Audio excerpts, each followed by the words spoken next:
ഭൂമിയിൽ ഏറ്റവും അധികം ആളുകൾ വിസിറ്റ് ചെയ്ത സ്ഥലം എന്നറിയാമോ? ദുബായ് മോളാണ്. അതെ, ദുബായ് മോളാണ് ഭൂമിയിൽ ഏറ്റവും അധികം ആളുകൾ വിസിറ്റ് ചെയ്ത സ്ഥലം.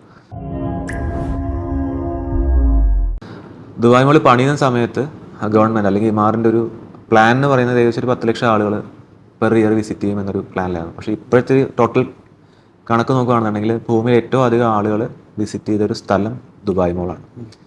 അതുപോലെ തന്നെ വേറെ പല കാര്യങ്ങളിലും ഇപ്പോൾ ദുബായ് എന്തുകൊണ്ടാണ് മുമ്പോട്ട് പോകുന്നത്? അവിടെ വിഷനാണ്. എല്ലാ കാര്യങ്ങൾക്കും ഒരു പ്രോപ്പർ ആയിട്ടുള്ളൊരു വിഷൻ ഉണ്ട്, ഒരു പ്ലാനിങ് ഉണ്ട്. ഇപ്പോൾ ബുർജ് ഖലീഫ ചെയ്യുമ്പോഴാണെങ്കിലും ഇപ്പം നമ്മൾ സൗദിനെ കമ്പയർ ചെയ്ത് പറയുന്നതല്ല എങ്കിൽ പോലും ഇപ്പോൾ ജിദ്ദ ടവർ പണിയാൻ തുടങ്ങിയിട്ട് വർഷങ്ങളായി. എന്തുകൊണ്ട് അതിലൊരു കംപ്ലീഷനിലേക്ക് എത്തുന്നില്ല? അല്ലെങ്കിൽ ഒരു ടൈം ലൈനിലിട്ട് ചെയ്ത പോലെ അവർക്ക് കംപ്ലീറ്റ് ചെയ്യാൻ പറ്റി. അതെ, ഇപ്പോൾ ഒരു പ്രൊജക്റ്റ് സ്റ്റാർട്ട് ചെയ്യാൻ എല്ലാവർക്കും പറ്റും. ഇപ്പോൾ എനിക്ക് പറയാം എനിക്ക് ഇത് ചെയ്യാം, എനിക്ക് അത് ചെയ്യാമെന്ന് പറയാൻ പറ്റും. പക്ഷെ അത് സക്സസ്ഫുള്ളി കംപ്ലീറ്റ് ചെയ്യുമ്പോഴാണ്, അത് ആ പറഞ്ഞ ടൈം ഫ്രെയിമിൽ പറഞ്ഞ ക്വാളിറ്റിയിൽ കംപ്ലീറ്റ് ചെയ്യുമ്പോഴാണ് നമ്മുടെ ആ പ്രൊജക്റ്റിനൊരു ഭംഗി ഉണ്ടാകുന്നതും നമ്മുടെ ഒരു ആൾക്കാർക്ക് കൊടുത്ത പ്രോമിസ് അച്ചീവ് ആവുന്നത്. അപ്പം ആ ഒരു കാര്യത്തിൽ എപ്പോഴും ദുബായ്, ഞാൻ ബാക്കിയുള്ള രാജ്യങ്ങളിലെ ഇപ്പം നമ്മുടെ നാടായാലും വേറെ ഏത് രാജ്യങ്ങളായാലും നമ്മൾ കമ്പയർ ചെയ്യുമ്പോൾ പല പ്ലാൻസ്, ഇപ്പോൾ വിഷണറി ആയിട്ടുള്ള പ്ലാൻ, ഫ്യൂച്ചറിസ്റ്റിക് ആയിട്ടുള്ള പ്ലാൻസുകളൊക്കെ ഒരുപാട് ഞാൻ ദുബായിൽ കാണാറുണ്ട്. ഞാനിത് എന്താണെന്നറിയോ, ഒറ്റയടിക്ക് ദുബായ് മാളാണോ എന്ന് ചോദിക്കേണ്ടായ കാരണം, ഞാൻ ഈ MRന്റെ സിഇഒയുടെ ഒരു വീഡിയോ ക്ലിപ്പ് കണ്ടിട്ടുണ്ടായിരുന്നു. പുള്ളി നൂൺ ഉണ്ടല്ലോ, അതെ, ഇ കൊമേഴ്സ്, അവരും ലൈക്ക് ദുബായ് മാളിനെയും കൂടെ കമ്പയർ ചെയ്തിട്ട് പുള്ളി പറയുന്നുണ്ട് ഡിജിറ്റലി ഫുഡ് പ്രിന്റ് വരാൻ ഭയങ്കര ഈസിയാണ്. പക്ഷെ ദുബായ് മോളില് കിലോമീറ്റർ കണക്കിന് നീളത്തിൽ കിടക്കുന്ന മോളില് ഹ്യൂമൻ ബീങ്സ് നേരിട്ട് ഫിസിക്കലി വന്നിട്ടുള്ളതിനെ കുറിച്ച് പുള്ളി ഒരു കമ്പാരിസൺ പറയുന്നുണ്ടായിരുന്നു. അപ്പൊ അത് ഇത്രയും ലോകത്തിലെ ഏറ്റവും കൂടുതൽ ആൾക്കാർ വിസിറ്റഡ് ആണോ എന്നുള്ളത് എനിക്ക് അറിയണ്ടായിരുന്നില്ല. ബട്ട് അതൊരു ഗസ് ആയിരുന്നു. അതെ. പിന്നെ അതുപോലെ തന്നെ നമ്മൾ ചിന്തിച്ചാൽ മനസ്സിലാവും, ഇപ്പോൾ ബുർജ് ഖലീഫ എന്ന് പറയുന്നത് ഏകദേശം 800 മീറ്ററിന് മുകളിൽ ഹൈറ്റ് ഉള്ളൊരു ബിൽഡിംഗ് ആണ്. അങ്ങനെ ഒരു ബിൽഡിംഗ് പണിയുക എന്ന് പറയുന്നതാണ് ആദ്യത്തെ ഒരു ചലഞ്ച്. നമുക്ക് വേണമെങ്കിൽ പറയാം, ഇപ്പം എനിക്കും പറയാം, നമുക്ക് അങ്ങനെ ചെയ്യാം, അവർക്ക് ഇങ്ങനെ ചെയ്യാം, പൈസകളൊക്കെ എന്തും ചിന്തിക്കാം. പൈസ ഉണ്ടെങ്കിൽ അതിനെ കുറിച്ച് ഒരു വീഡിയോ ഇട്ടിട്ടുണ്ടായിരുന്നു. ലൈക്ക് ബുർജ് ഖലീഫ ഉണ്ടാക്കിയത് ലൈക്ക് ആ സ്ഥലമാണെന്നുണ്ടെങ്കിലും മറ്റൊക്കെ കുറച്ചൊരു മണലിലാണ് ഉണ്ടാക്കുന്നത്. ഇത്ര ഹൈറ്റ് ഉള്ള ബിൽഡിംഗ് മണലിൽ ഉണ്ടാക്കണം എന്നുണ്ടെങ്കിൽ അതിന്റെ പൈലിങ്ങും മറ്റൊക്കെ ഒരുപാട് കൂടുതൽ വേണ്ടി വരും എന്നൊക്കെ പറഞ്ഞിട്ട്. അപ്പൊ അതിന്റെ താഴെ കുറെ കമന്റ്സ് എന്തായിരുന്നു വെച്ചാൽ, അറബികളുടെ കയ്യിൽ പൈസ ഉണ്ട്, സായിപ്പിന്റെ കയ്യിൽ ബുദ്ധിയുണ്ട്, അവർ വന്ന് ചെയ്തു എന്നുള്ളതാണ്. അറബിയുടെ കയ്യിൽ പൈസ ഉണ്ട്, സായിപ്പിന് ഇപ്പം അതേ ഞാൻ ജിദ്ദ ടവർ പറഞ്ഞു. ഇപ്പം ജിദ്ദ ടവറിൽ ദുബായ് എന്ന് പറയുന്നത് UAE-യെക്കാട്ടും കൂടുതൽ ഒരു ക്യാഷ് ഫ്ലോ അല്ലെങ്കിൽ വെൽത്തി ആയിട്ടുള്ള ഒരു രാജ്യമാണ് സൗദി എന്ന് പറയുന്നത്. സൗദി വേൾഡിൽ തന്നെ വെൽത്തിയസ്റ്റ് ആയിട്ടുള്ളൊരു കൺട്രിയാണ്. അതെ. അപ്പൊ എന്നിട്ട് അവർക്ക് ജിദ്ദ ടവർ പണിയാൻ ഇത്രയും വർഷങ്ങളായിട്ടും പറ്റുന്നില്ല. അത് പണിയും സ്റ്റോപ്പ് ആവും. ഇപ്പം പിന്നെ റീസ്റ്റാർട്ട് ചെയ്യുന്നൊക്കെ പറയുന്നുണ്ട്. പക്ഷേ അത് ചെയ്യുന്നതിൻ്റെ മോശമല്ല ഞാൻ പറയുന്നത്, അതിൻ്റെ ഒരു ഡിഫിക്കൽട്ടിയാണ് പറയുന്നത്. പണം മാത്രം പോരാ. ഇപ്പം നമ്മൾ അങ്ങനെയാണെങ്കിൽ ഒരുപാട് കാര്യങ്ങളുണ്ട്. ഇപ്പം ബുർജ് ഖലീഫയുടെ കാര്യം പറയുമ്പോൾ, ബുർജ് ഖലീഫയുടെ പൈലിംഗ് എന്ന് പറയുന്നത് ഒരു സ്റ്റാച്യു ഓഫ് ലിബർട്ടി എന്ന് പറയുന്ന ഒരു ബിൽഡിങ്ങിൻ്റെ ആ ഒരു മോണുമെന്റ് ഹൈറ്റിലുള്ളൊരു പൈലിംഗ് ആണ് ചെയ്തത്. 10 നില കെട്ടിടത്തിന്റെ ഹൈറ്റ് ഉണ്ട്, താഴേക്കുണ്ട്. അപ്പം അത് ചെയ്യണമെന്നുണ്ടെങ്കിൽ തന്നെ ഒരുപാട് ചലഞ്ചസ് ഉണ്ട്. കാരണം നമ്മുടെ നാട്ടിലെ പോലെയുള്ളൊരു സോയിലല്ലേ. അതെ. പിന്നെ രണ്ടാമത്തെ കാര്യം എന്ന് പറയുന്നത്, ഞാൻ എപ്പോഴും ചിന്തിക്കുന്നത്, ഇപ്പൊ ബുർജ് ഖലീഫ പണിതു, ഓക്കെ, ബുർജ് ഖലീഫ പണിയുക എന്ന് പറയുന്നത് തന്നെ വലിയ ടാസ്ക്കാണ്. ചിന്തിക്കുന്നത് വേറെ ടാസ്ക്. ഇത് പണിത് കഴിഞ്ഞ് ഇതിൽ പടക്കം കൂടെ പൊട്ടിക്കാം, ഫയർ വർക്ക്സ് നടത്താമെന്ന് ചിന്തിക്കുന്ന ഒരു, ഞാൻ എപ്പോഴും ആലോചിച്ചിട്ടുണ്ട്. ലൈക്ക് ന്യൂ ഇയറിന്റെ ടൈമിലാണെങ്കിൽ എന്തെങ്കിലും ഇവന്റ് ഒക്കെ ഉണ്ടാകുന്ന സമയത്ത് ലൈറ്റ് ഷോ കാര്യങ്ങൾ അതൊരു ഭാഗത്ത്, ഇനി അതൊന്നും അല്ലാണ്ട് ഇതിന്റെ സൈഡിൽ നിന്ന് പടക്കം പൊട്ടുന്നത് കാണുമ്പോൾ, ഇത് കൺസ്ട്രക്ഷന്റെ ഏർലി സ്റ്റേജിൽ നിന്ന് ഇവരിത് ഡിസൈനിൽ, അതായത് ആ ഒരു ബിൽഡിംഗ് പണിയുന്നത് വിഷനാണ്. അതായത് ഈ ഒരു ബിൽഡിങ്ങിന് പണിയാം, ആ ബിൽഡിങ്ങിൽ അഡ്വർടൈസ് ചെയ്യാം. ബുർജ് ഖലീഫിൽ അഡ്വർടൈസ്മെന്റിന്റെ കോസ്റ്റ് എന്ന് പറയുന്നത് 3 മിനിറ്റ് ഒരു പോസ്റ്റർ അതിൽ ഡിസ്പ്ലേ ചെയ്യണമെങ്കിൽ അതിൻ്റെ കോസ്റ്റ് എന്ന് പറയുന്നത് 250,000 ദിറംസ് ആണ്. 250,000 എന്ന് പറയുന്ന നാട്ടിലെ 50 ലക്ഷം രൂപ ആണ് മിനിമം. അതിലൊരു 3 സെക്കൻഡ് ഒരു വാൾപേപ്പറോ അല്ലെങ്കിൽ ഒരു പേരോ ഒരു അഡ്വർടൈസ്മെന്റോ പോകണമെന്നുണ്ടെങ്കിൽ 50 ലക്ഷം രൂപ വേണം. അപ്പോൾ ഒരു ബിൽഡിംഗ് പണി, അതിന്റെ റവന്യൂ എനിക്ക് തോന്നുന്നു ഈ ബുർജ് ഖലീഫ പണിയുടെ റവന്യൂ അവർക്ക് വേണമെങ്കിൽ 10 വർഷം കൊണ്ട് ഈ ഡിസ്പ്ലേ ചെയ്ത് ആഡിന്നും ഈ ഒരു അഡ്വർടൈസ്മെന്റും. പിന്നെ ദുബായ് എന്ന് പറയുമ്പോൾ ആദ്യം മനസ്സിലേക്ക് വരുന്നത് ബുർജ് ഖലീഫയാണ്. പിന്നെ ഇതിൽ പടക്കം പൊട്ടിക്കുക, ഇതിൽ അഡ്വർടൈസ്മെന്റ് അഡ്വാൻറ്റേജ് എങ്ങനെ തോന്നിയെന്ന് അറിയാം. ഇപ്പൊ ബുർജ് ഖലീഫയിൽ കാണിച്ചു, അവിടെ ഒരു 10,000 പേരൊക്കെ ഉണ്ടാവും തന്നെ വെക്കാം, ബെസ്റ്റ് നമ്പേഴ്സ്. അത്ര പേരല്ലേ ലൈവ് കാണുന്നുള്ളൂ. പക്ഷെ ഇവരൊക്കെ റീലെടുക്കും, ഈ റീല് സോഷ്യൽ മീഡിയയിൽ പോസ്റ്റ് ചെയ്യും. ആ അത്ര ഇംപ്രഷൻസ് കിട്ടൂലേ, അതിലാണ് ശരിക്കും തോന്നുന്നത്. ഇപ്പൊ ദുൽഖർ സൽമാന്റെ ഏതൊരു മൂവിയുടെ കൊത്തരാജയുടെ, അപ്പോ അതെല്ലാം കാണിച്ചപ്പോ ഒരുപാട് ആൾക്കാർ അത് റീലായിട്ട് പുറത്ത് വിടുന്ന, മില്യൺസ് ആൾക്കാർ സോഷ്യൽ മീഡിയ വഴി കാണുന്നു. ആ പൈസ ലാഭമാണ് ഞാൻ കണക്കൂട്ടുമ്പോ. അല്ല, ഇതിലെന്താ അറിയോ, ഇപ്പം എൻ്റെ ഒരു ഫ്രണ്ട് ഇങ്ങനെ ഒരു ഫൈനാൻസ് കമ്പനി സ്റ്റാർട്ട് ചെയ്തപ്പോൾ ലാർജ് സ്കെയിലാണ് സ്റ്റാർട്ട് ചെയ്തത്. അപ്പോൾ ആൾ സ്റ്റാർട്ട് ചെയ്യുന്ന സമയത്ത് തന്നെ ആളുടെ ഒരു പ്ലാൻ തന്നെ, ഫസ്റ്റ് പ്ലാൻ തന്നെ ബുർജ് ഖലീഫ അഡ്വർടൈസ് ചെയ്യാനായിരുന്നു. പക്ഷേ ദുബായ് അതിലും ഒരു റെസ്ട്രിക്ഷൻ കൊണ്ടുവന്നിട്ടുണ്ട്. ഇത് നമ്മൾ വിചാരിക്കും പൈസയാണ് എല്ലാം ദുബായിൽ, പക്ഷേ ഇവിടെ റൂൾസ് ആൻഡ് റെഗുലേഷൻസും അതുപോലെ ഫോളോ ചെയ്യുന്നുണ്ട്. ഇപ്പോൾ ബുർജ് ഖലീഫയിൽ ഞാൻ പറഞ്ഞു 50 ലക്ഷം രൂപ ഉണ്ടെങ്കിൽ ആർക്കും അഡ്വർടൈസ്മെന്റ് ചെയ്യാന്ന് പറഞ്ഞു. പക്ഷേ ആർക്കും ചെയ്യാൻ പറ്റില്ല. ബുർജ് ഖലീഫ, അതുപോലെ ദുബായ് ഐൻ, അതുപോലെ ഈ എന്താ പറയുക ഡ്രോൺ ഷോസ്, ഇതൊക്കെ ചെയ്യണമെന്നുണ്ടെങ്കിൽ സ്പെഷ്യൽ പെർമിഷൻ വേണം, ലൊക്കേഷൻസിന്റെ പെർമിഷൻ വേണം. എല്ലാ ബ്രാൻഡിനും പറ്റില്ല, എല്ലാവർക്കും പറ്റില്ല. അപ്പം എൻ്റെ ഫ്രണ്ട് എന്ന് പറയുന്ന ആൾ ഉദ്ദേശിച്ചൊരു ഇൻവെസ്റ്ററാണ്. ആൾ ഉദ്ദേശിച്ചിരുന്നത് ഫൈനാൻഷ്യൽ ഒരു എൻറ്റിറ്റി സ്റ്റാർട്ട് ചെയ്യാം, അങ്ങനെ ഒരു കമ്പനിയാണ് ആൾ സ്റ്റാർട്ട് ചെയ്തത്, ഒരു ക്രിപ്റ്റോ ബേസ്ഡ് ഒരു കമ്പനി. അപ്പോൾ അത് സ്റ്റാർട്ട് ചെയ്യുന്ന സമയത്ത് ഫസ്റ്റ് എന്താ അഡ്വർടൈസ്മെന്റ്, ഇത് പെട്ടെന്നൊരു ആൾക്കാരിലേക്ക് എത്തിക്കാൻ ഫസ്റ്റ് ചെയ്യാൻ പറ്റുന്ന ഒരു കാര്യം എന്ന് പറയുന്നത് ബുർജ് ഖലീഫയിൽ ഇട്ട് കഴിഞ്ഞാൽ എല്ലാവരും അതിന്റെ വീഡിയോ ഫോട്ടോ ഒക്കെ എടുത്തിട്ട് എത്തിക്കും. അത് ഓട്ടോമാറ്റിക്കായിട്ട് വൈറലാവും. അപ്പോൾ അതിന് വേണ്ടിയിട്ട് ഞങ്ങളൊന്ന് അപ്രോച്ച് ചെയ്തിരുന്നു, എംആറിനെ അപ്രോച്ച് ചെയ്തിരുന്നു. എംആറിന്റെ ഒരു ഫെസിലിറ്റി മാനേജ്മെന്റ് ഡിവിഷൻ ഉണ്ട്, അവരെ അപ്രോച്ച് ചെയ്തിരുന്നു. അവർ ഫസ്റ്റ് പറഞ്ഞത് ഒരു ഫൈനാൻഷ്യൽ എൻറ്റിറ്റീസിനെ നമ്മൾ ഇതിൽ എന്റർടൈൻ ചെയ്യില്ല. കാരണം ഫൈനാൻഷ്യൽ എന്ന് പറഞ്ഞാൽ നമുക്ക് നാളെ അത് എന്ത് ഗ്യാരണ്ടി ഉണ്ട്? ഇപ്പൊ നമ്മൾ ഡിസ്പ്ലേ ചെയ്യുമ്പോൾ അത് എഫക്ട് ചെയ്യുന്ന എന്താ? ഇപ്പൊ നാളെ കമ്പനി പൂട്ടിപ്പോയി, ആ കമ്പനി എന്തെങ്കിലും കറപ്ഷൻ അല്ലെങ്കിൽ എന്തെങ്കിലും ആക്ടിവിറ്റീസ്, അങ്ങനത്തെ മോശം ആക്ടിവിറ്റീസ് ചെയ്തു, അല്ലെങ്കിൽ എന്തെങ്കിലും ബ്രാൻഡിനെ തന്നെ ബാധിക്കും. ബുർജ് ഖലീഫ ഒരു പ്രൈവറ്റ് അല്ലെങ്കിൽ ഒരു പ്രൈവറ്റ് പ്രോപ്പർട്ടി ഒരു ബിൽഡറാണ് ചെയ്തെങ്കിൽ പോലും, അല്ലെങ്കിൽ ഒരു സെമി ഗവൺമെന്റ് ബിൽഡറാണ് ചെയ്തെങ്കിൽ പോലും, അതൊരു ദുബായിനെ റെപ്രസെന്റ് ചെയ്യുന്ന ഒരു എൻറ്റിറ്റിയാണ്. അപ്പോൾ അതിൽ അവർ അത്രയും ഇപ്പൊ പൈസ കൊണ്ടുവന്ന് എല്ലാം ദുബായ് ചെയ്യാൻ പലരും പറയാറുണ്ട്. പക്ഷേ ഇവിടെ പൈസ കൊണ്ടുവന്ന് എല്ലാം ചെയ്യാൻ പറ്റില്ല. ഇതിന് പ്രോപ്പർ ആയിട്ടുള്ള റൂൾസ് ആൻഡ് റെഗുലേഷൻസ് ഉണ്ട്. ഒരു ലിമിറ്റ് വരെ പലതും പറ്റും, ബാക്കി ആ ലിമിറ്റ് കഴിഞ്ഞാൽ പറ്റില്ല. ബുർജ് ഖലീഫയുടെ കാര്യം പറഞ്ഞപ്പോൾ ഇവിടെ ഒരുപാട് ആൾക്കാർ ദുബായിൽ വരുന്ന ഒരു ഐക്കണിക് അട്രാക്ഷൻ ബുർജ് ഖലീഫയാണ്. ബട്ട് ദെൻ ഒരുപാട് ഇപ്പോൾ റീസെന്റ് ആയിട്ട് ഒരു സോഷ്യൽ മീഡിയയിൽ കാണുന്ന ട്രെൻഡാണ്, ഇവിടുത്തെ ഒരുപാട് പ്രോപ്പർട്ടി ഡെവലപ്പേഴ്സ് നമ്മുടെ നാട്ടിൽ വന്നിട്ട് അഡ്വർടൈസ്മെന്റ് നടത്തുന്നുണ്ട്. ഇനി അതല്ല, ഒരുപാട് ആൾക്കാർ ലൈക്ക് ഇൻഫ്ലുവൻസേഴ്സ് ആയി മാറിയിട്ടുണ്ട്. ഇപ്പോൾ റിയൽ എസ്റ്റേറ്റ് മേഖലയിലുള്ള എല്ലാവരും ഒരു കൈൻഡ് ഓഫ് ഇൻഫ്ലുവൻസേഴ്സ്. അറിയോ, ഇതിൽ നമ്മൾ മനസ്സിലാക്കേണ്ടത് ഇപ്പൊ ഇങ്ങനെ ഒരു മാർക്കറ്റ് ദുബായ് എന്തുകൊണ്ടാണ് ഇപ്പോൾ കഴിഞ്ഞൊരു 30 വർഷത്തെ ഒരു ട്രെൻഡ് നമ്മൾ ചെക്ക് ചെയ്യുകയാണെന്നുണ്ടെങ്കിൽ, ഇപ്പോൾ നമ്മുടെ നാട്ടിൽ 1970-80 കാലഘട്ടങ്ങളിലാണ് ദുബായിലേക്ക് ആളുകൾ, അല്ലെങ്കിൽ GCC കൺട്രികളിലേക്ക് നമ്മുടെ നാട്ടിൽ നിന്ന് ആളുകൾ, എക്സാമ്പിളാണ് ഞാൻ പറയുന്നത്, ഇപ്പോൾ നാട്ടിൽ നിന്ന് മാത്രമല്ല ഇന്ത്യയിൽ നിന്നും പാകിസ്ഥാനിൽ നിന്നും ബംഗ്ലാദേശിൽ നിന്നൊക്കെ ആൾക്കാർ ഇങ്ങോട്ട് വന്നു തുടങ്ങിയത് ഈ ഓയിൽ ബേസ് ചെയ്തിട്ടുള്ള റവന്യൂ പ്രതീക്ഷിച്ചിട്ട്, അതിനെ ഡിപ്പെൻഡ് ചെയ്തിട്ടുള്ള ബിസിനസ്സുകളും. അങ്ങനെ കാലക്രമേണ 90-കൾ അല്ലെങ്കിൽ 2000 തുടങ്ങിയ സമയത്തൊക്കെ 2000 ബിഗിനിങ് ഒക്കെ ആയപ്പോഴത്തേക്കും ഒരുപാട് NRI മണി നമ്മുടെ ഇവിടെ ഉണ്ടാക്കുന്ന മലയാളികളുടെ പൈസ അല്ലെങ്കിൽ ഇന്ത്യക്കാരുടെ പൈസ നാട്ടിലേക്ക് വന്നു തുടങ്ങി.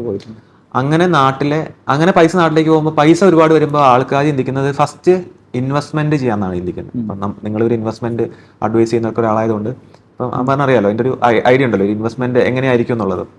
അപ്പോൾ ഒരു ഇൻവെസ്റ്റ്മെന്റ് ഇപ്പോൾ പൈസ നാട്ടിലേക്ക് ഒരുപാട് പേര് നാട്ടിലേക്ക് അയച്ചിട്ടുണ്ട്. അപ്പോൾ നാട്ടിലെ ഫസ്റ്റ് കാര്യം ഒരു വലിയ വീട് വെക്കും. ഞാൻ NRI ആണ്, ദുബായ്ക്കാരൻ്റെ വീടാണത്. അപ്പോൾ ആ വലിയ വീട് കാണുമ്പോൾ എല്ലാവരും പറയും അത് NRI ആണ്, ഒന്നില്ലെങ്കിൽ അവർ ഗൾഫുകാരനാന്ന് പറയിക്കുക എന്നുള്ളതാണ് ഫസ്റ്റ് ടാസ്ക്. അങ്ങനെ ചെയ്ത് ഒരു കഴിഞ്ഞൊരു എനിക്ക് തോന്നുന്നു 20 വർഷം അതായിരുന്നു ട്രെൻഡ്. പക്ഷേ കാലക്രമേണ ഒന്ന് ആലോചിച്ച് നോക്കി, ഇവിടെ കഷ്ടപ്പെട്ട് പണി ചെയ്ത് ഫാമിലി വീണ് ദുബായിൽ, ഇവർ ഈ പൈസ മൊത്തം നാട്ടിൽ വീട് വയ്ക്കും. എന്നിട്ട് ഇവിടെ കഷ്ടപ്പെട്ട് കടവും വാങ്ങിച്ച് ആ ലോണും അടച്ച് കടവും വാങ്ങിച്ച് ഇപ്പം 1 കോടി രൂപ 2 കോടി രൂപയൊക്കെ വീട് വെച്ചിട്ട് അടച്ചിടും. ഇത് അടച്ചിട്ട് കഴിഞ്ഞാലുള്ള പ്രശ്നം എന്ന് പറഞ്ഞാൽ അത് ഒന്നാമത് അതിന്റെ വാല്യൂ ഡിപ്രീഷിയേഷൻ ആവും. ഈ വീടിന്റെ ലാൻഡിന്റെ അല്ല, ഫർണിച്ചർ അതിന്റെ മെറ്റീരിയൽസ് ഒക്കെ ഡാമേജ് ആവും. ഈവൻ ഡോർ ലോക്കുകൾ, അത് എല്ലാം ചെറിയ ചെറിയ കാര്യങ്ങൾ പറഞ്ഞാൽ അതെല്ലാം വരും. അപ്പോൾ അങ്ങനെ കാലക്രമേണ ഈ ഒരു ട്രെൻഡ് ഇപ്പം മാറി തുടങ്ങി. ഇപ്പം ആളുകൾക്ക് മനസ്സിലായി തുടങ്ങി, നാട്ടിൽ വാങ്ങിച്ചിട്ട് കുറേ ഇങ്ങനെ വീടുകൾ കാട് പിടിച്ച് കിടന്ന് അത് ആ പൈസ ഉപയോഗശൂന്യമായി പോവാണ്. അപ്പോൾ അതാണ് ആളുകൾ ഇപ്പോൾ ചിന്തിച്ച് തുടങ്ങുന്നത്. ഇപ്പം എന്നാൽ പിന്നെ എന്തുകൊണ്ട് ദുബായ് തന്നെ, ഇപ്പോൾ ദുബായിൽ അല്ലെങ്കിൽ ഇപ്പോൾ കാനഡയിൽ പോകുന്ന ആൾക്കാർ കാനഡയിൽ വീട് വാങ്ങുന്നു, UK പോകുന്ന UK വീട് വാങ്ങിച്ച് അവിടെ സെറ്റിൽ ആകുന്നു. ഇപ്പം തിരിച്ചുപോക്കില്ലാത്ത രീതി തന്നെ. പക്ഷെ ദുബായിലേക്ക് വരുന്ന ഒരാൾക്ക് ഫ്രീ ഹോൾഡ് ഒക്കെ ഉണ്ടല്ലോ നമ്മുടെ പേരിൽ തന്നെ. അതെ, ദുബായിലേക്ക് വരുന്ന ഒരാളെ സംബന്ധിച്ചിടത്തോളം കാനഡ UK പോകുന്നത് പോലെ അല്ല. ഇപ്പൊ കാനഡ എന്ന് പറഞ്ഞാൽ തെങ്ങ് പറിച്ചിടുന്ന പോലെ നമ്മൾ കംപ്ലീറ്റ് ലൈഫ് അങ്ങോട്ട് മാറി. ഇനിയിപ്പോൾ ഒരിക്കലും ഒരു ഗോയിങ് ബാക്ക് ഇല്ല. അപ്പോൾ ഈ പറഞ്ഞ പോലെ ദുബായ് എന്ന് പറഞ്ഞാൽ ഒരു 4 hours ജേർണിയേ ഉള്ളൂ. നമ്മൾ ഇപ്പോൾ കൊച്ചിക്കാരന് ബാംഗ്ലൂർ പോകുന്ന സെയിം പോലെയാണ് കൊച്ചിയിൽ നിന്ന് ദുബായിലേക്ക് വരിക, ഫ്ലൈറ്റിൽ. അതെ. അപ്പം ഈസി ഒരു ആക്സസിബിലിറ്റി ഉണ്ട്. പക്ഷേ എങ്കിൽ പോലും ഈ ഇൻവെസ്റ്റ്മെന്റ്സ്, പൈസ ഇവിടെ കഷ്ടപ്പെട്ടുണ്ടാക്കി ഇവിടെ നിന്ന് ലോൺ എടുത്ത് അല്ലെങ്കിൽ ഇവിടുന്ന് എല്ലാ എന്താ പറയുക ലയബിലിറ്റീസ് എടുത്ത് വെച്ചിട്ട് നാട്ടിൽ വലിയ വീട് വെച്ച് സ്ഥലമൊക്കെ വാങ്ങിച്ചിട്ട് അത് ഫ്യൂച്ചറിൽ നമുക്കൊരു ഉപകാരമില്ലാതായി പോകുന്നതുകൊണ്ടാണ് ആളുകൾ ഇപ്പോൾ മാറി ചിന്തിച്ചു തുടങ്ങുന്നത് ഇവിടെ ദുബായിൽ എന്തൊക്കെ ഓപ്ഷൻസ് ആണുള്ളത്. അങ്ങനെ ഓപ്ഷൻസ് നോക്കുന്ന വഴിക്കാണ് ഓക്കെ സേഫ് ആയിട്ട് ചെയ്യാൻ പറ്റുന്ന ഓപ്ഷൻസ് എന്തൊക്കെയാണ്. ഒരുപാട് ഇൻവെസ്റ്റ്മെന്റ് പ്ലാറ്റ്ഫോംസ് ഉണ്ട്. ഇപ്പോൾ ക്രിപ്റ്റോ, ട്രേഡിങ്, ഇൻവെസ്റ്റ്മെന്റ്സ്, അല്ലെങ്കിൽ പല പല ഇപ്പോൾ അറിയാലോ ഒരുപാട് ഓപ്ഷൻസ് ഉണ്ട്, ഗോൾഡ്. അപ്പോൾ അതിൽ റിയൽ എസ്റ്റേറ്റിലേക്ക് ആളുകൾ ചിന്തിക്കുന്നതിൻ്റെ കാരണം എന്തെന്ന് പറഞ്ഞാൽ 2 റീസൺ ഉണ്ട്. ഒന്ന് താമസിക്കാം, ഇതൊരു എന്താ സോഷ്യൽ സെക്യൂരിറ്റിയാണ്, ഒരു പ്രോപ്പർട്ടി ഉണ്ടെന്ന് പറയുന്നത്. അപ്പോൾ നമ്മൾ അതിൽ ഒരു ആരോ ഒന്ന് പറഞ്ഞു കേട്ടിട്ടുണ്ട്, ആമസോണ് വീടുകളിലേക്കൊക്കെ ഇറങ്ങാത്രേ. ആമസോണ് ലൈക്ക് ഒരുപാട് പ്രോപ്പർട്ടികൾ ബൈ ചെയ്ത് തുടങ്ങിയിട്ടുണ്ട് US-ലൊക്കെ എന്ന് കേട്ടു. അതിന് റീസൺ പറഞ്ഞാൽ എന്താ വെച്ചാൽ ഭാവിയിൽ ഇനിയിപ്പോൾ എന്തൊക്കെ ടെക്നോളജി വന്നു കഴിഞ്ഞാലും ആൾക്കാരും കമ്പ്യൂട്ടറിൻ്റെ ഉള്ളിൽ കിടന്നുറങ്ങില്ല, അല്ലെങ്കിൽ അങ്ങനെ ചെയ്യില്ല. ആൾക്കാർക്ക് എപ്പോഴും അവരുടെ തലയ്ക്ക് മേലെ ഒരു റൂഫ് വേണം. കറക്റ്റ്. ഒരു റിയൽ എസ്റ്റേറ്റ് ഡിമാൻഡ് ഉണ്ടാവും എല്ലാ കാലത്തു നിന്നുള്ള അതൊരു എന്നുണ്ടല്ലോ. മനുഷ്യൻ ഒരിക്കലും റോട്ടിൽ കിടന്നുറങ്ങില്ല, അല്ലെങ്കിൽ ഇപ്പം മാളിൽ കിടന്നുറങ്ങില്ല, വേറെ എനി ഫെസിലിറ്റി ഇല്ല. നമുക്കൊരു വീട് വേണം, അല്ലെങ്കിൽ നമുക്കൊരു നമ്മുടേത് എന്ന് കരുതുന്ന ഒരു വേണം. അതിപ്പോൾ ചിലരിപ്പോൾ ഒരു പുതിയ ഇൻവെസ്റ്റ്മെന്റ് അഡ്വൈസ് ഒക്കെ കണ്ടിട്ടുണ്ട്, റെന്റഡ് പ്രോപ്പർട്ടീസ് മതി, ഓൺ ചെയ്യേണ്ട ആവശ്യമില്ല. എനിക്ക് തോന്നുന്നു അത് നാട്ടിലെ റിയാലിറ്റിയാണ്, കൈൻഡ് ഓഫ് ഓൺ ചെയ്യേണ്ട. കാരണം നാട്ടിൽ ഞാനിങ്ങനെ കമ്പയർ ചെയ്ത സമയത്തൊക്കെ ഇപ്പോൾ നമ്മളൊരു ഫ്ലാറ്റ് എടുക്കുകയാണെങ്കിൽ, ഇപ്പോൾ കോഴിക്കോടൊക്കെ നമ്മളൊരു ഫ്ലാറ്റ് വാങ്ങുകയാണെങ്കിൽ ഒരു ആവറേജ് ഒരു 1 CR ഒക്കെ വേണം, ഒരു തിരക്കടില്ലാത്തൊരു ഫ്ലാറ്റ് ഒക്കെ വേണമെന്നുണ്ടെങ്കിൽ. പക്ഷെ അതിൻ്റെ റിട്ടേൺ നോക്കുകയാണെന്നുണ്ടെങ്കിൽ ഒരു റെന്റൽ റിട്ടേൺ നോക്കട്ടെ. അപ്പോൾ നമുക്ക് താമസിക്കാൻ പറ്റുന്നില്ല എന്ന് വെക്കുക, നമ്മൾ UAE-ലോ വേറെ ഏതെങ്കിലും GCC രാജ്യങ്ങളിലൊക്കെ ജീവിക്കുകയോ എവിടെ വേണമെങ്കിലും ഒരു പ്രോപ്പർട്ടി ആയിട്ട് കണ്ടിട്ട് ഇൻവെസ്റ്റ്മെന്റ് ആയിട്ട് കാണുകയാണെങ്കിൽ നമുക്കതിന് റെന്റൽ റിട്ടേൺസ് പറഞ്ഞു കഴിഞ്ഞാൽ ഈവൻ നമ്മളത് ഫർണിഷ് ചെയ്ത് വിറ്റാലും നമുക്കൊരു വിൽക്കല്ല, ഐ മീൻ റെന്റിന് കൊടുത്താലും ഒരു 40,000 ആ ഒരു റേഞ്ചൊക്കെ ആയിരിക്കും കിട്ടുക, 40,000-45,000 രൂപയ്ക്ക്. അപ്പോൾ ഒരു കൊല്ലം കൊണ്ട് നമുക്ക് കിട്ടുക ഏകദേശം 5 ലക്ഷം രൂപയായിരിക്കും. അങ്ങനെയാണെന്നുണ്ടെങ്കിൽ 1 കോടി രൂപ ഇൻവെസ്റ്റ് ചെയ്ത ആൾക്ക് നോർമലി 1 കോടിയുടെ ഫ്ലാറ്റിന് 40,000 റെന്റ് കിട്ടില്ല. ബട്ട് ദെൻ ഇനി അങ്ങനെ തന്നെ കൂട്ടുക, അങ്ങനെ കിട്ടുന്നുണ്ടെന്ന് തന്നെ വയ്ക്കാം. അങ്ങനെയാണെങ്കിൽ 1 കൊല്ലം കൊണ്ട് നമുക്ക് ജസ്റ്റ് 5% റിട്ടേൺ കിട്ടുന്നുള്ളൂ. അപ്പൊ നമ്മൾ ആ പ്രോപ്പർട്ടിയിൽ ഇൻവെസ്റ്റ് ചെയ്ത ഒരു പൈസ മെയിൻ്റനൻസ് ഉണ്ടാവും, അത് എന്തായാലും വേറൊരു ഭാഗം തന്നെ ഉണ്ട്. ലൈക്ക് പ്രോപ്പർട്ടി ഡിപ്രീഷിയേറ്റ് ചെയ്യുമല്ലോ, ഒരുപാട് അസറ്റുകളൊക്കെ ഡിപ്രീഷിയേറ്റ് ചെയ്യും. അപ്പോൾ ഒരു 20 കൊല്ലെങ്കിലും എടുക്കും. പക്ഷെ ഞാൻ ദുബായിൽ ഞാൻ കണ്ടൊരു കാര്യം പറയാം. ദുബായിൽ എപ്പോഴും ആൾക്കാർ പറയാ റെന്റ് വളരെ കൂടുതലാണ്. അപ്പോൾ മറ്റ് GCC രാജ്യങ്ങളെ കമ്പയർ ചെയ്യുമ്പോഴും ദുബായിൽ റെന്റ് വളരെ കൂടുതലാണ്. പക്ഷെ റെന്റ് കൂടുതലാന്ന് പറയുന്നത് വാടകയ്ക്ക് എടുക്കുന്ന ആളുടെ കേസാണ്. ഇനി അത് പ്രോപ്പർട്ടി കൊടുക്കുന്ന ആളെ സംബന്ധിച്ചിടത്തോളം അയാൾക്ക് ബെറ്റർ റവന്യൂ ആണല്ലോ. അങ്ങനെ നോക്കുമ്പോൾ ഇവിടെ ഞാൻ കണ്ടിട്ടുള്ളത് നാട്ടിലെ പോലെയല്ല ദുബൈയിൽ ഫ്ലാറ്റ് എടുക്കുന്നത്. ലൈക്ക് അതിൽ നിങ്ങൾക്ക് ഒരു ഇൻസൈറ്റ് എന്താ റിയൽ എസ്റ്റേറ്റിലുള്ള? ഇതില് ഞാൻ ഇതാ പറഞ്ഞു വരുന്നത്, നമ്മള് ആളുകളിപ്പം മാറി ചിന്തിച്ചു തുടങ്ങി. 3 റീസൺസ് ആണ്. ഫസ്റ്റ് റീസൺ എന്ന് പറയുന്നത്, ഈ ഒരു നാട്ടിൽ കൊണ്ടുപോയി പൈസ വെക്കുന്നത് അതുകൊണ്ട് അവർക്ക് ഉപകാരമില്ലാതായി. ലോൺ എടുക്കണം, ലൈഫ് ലോങ് ലോൺ അടയ്ക്കണം, ഇവിടെ റെന്റ് വേറെ പേ ചെയ്യണം.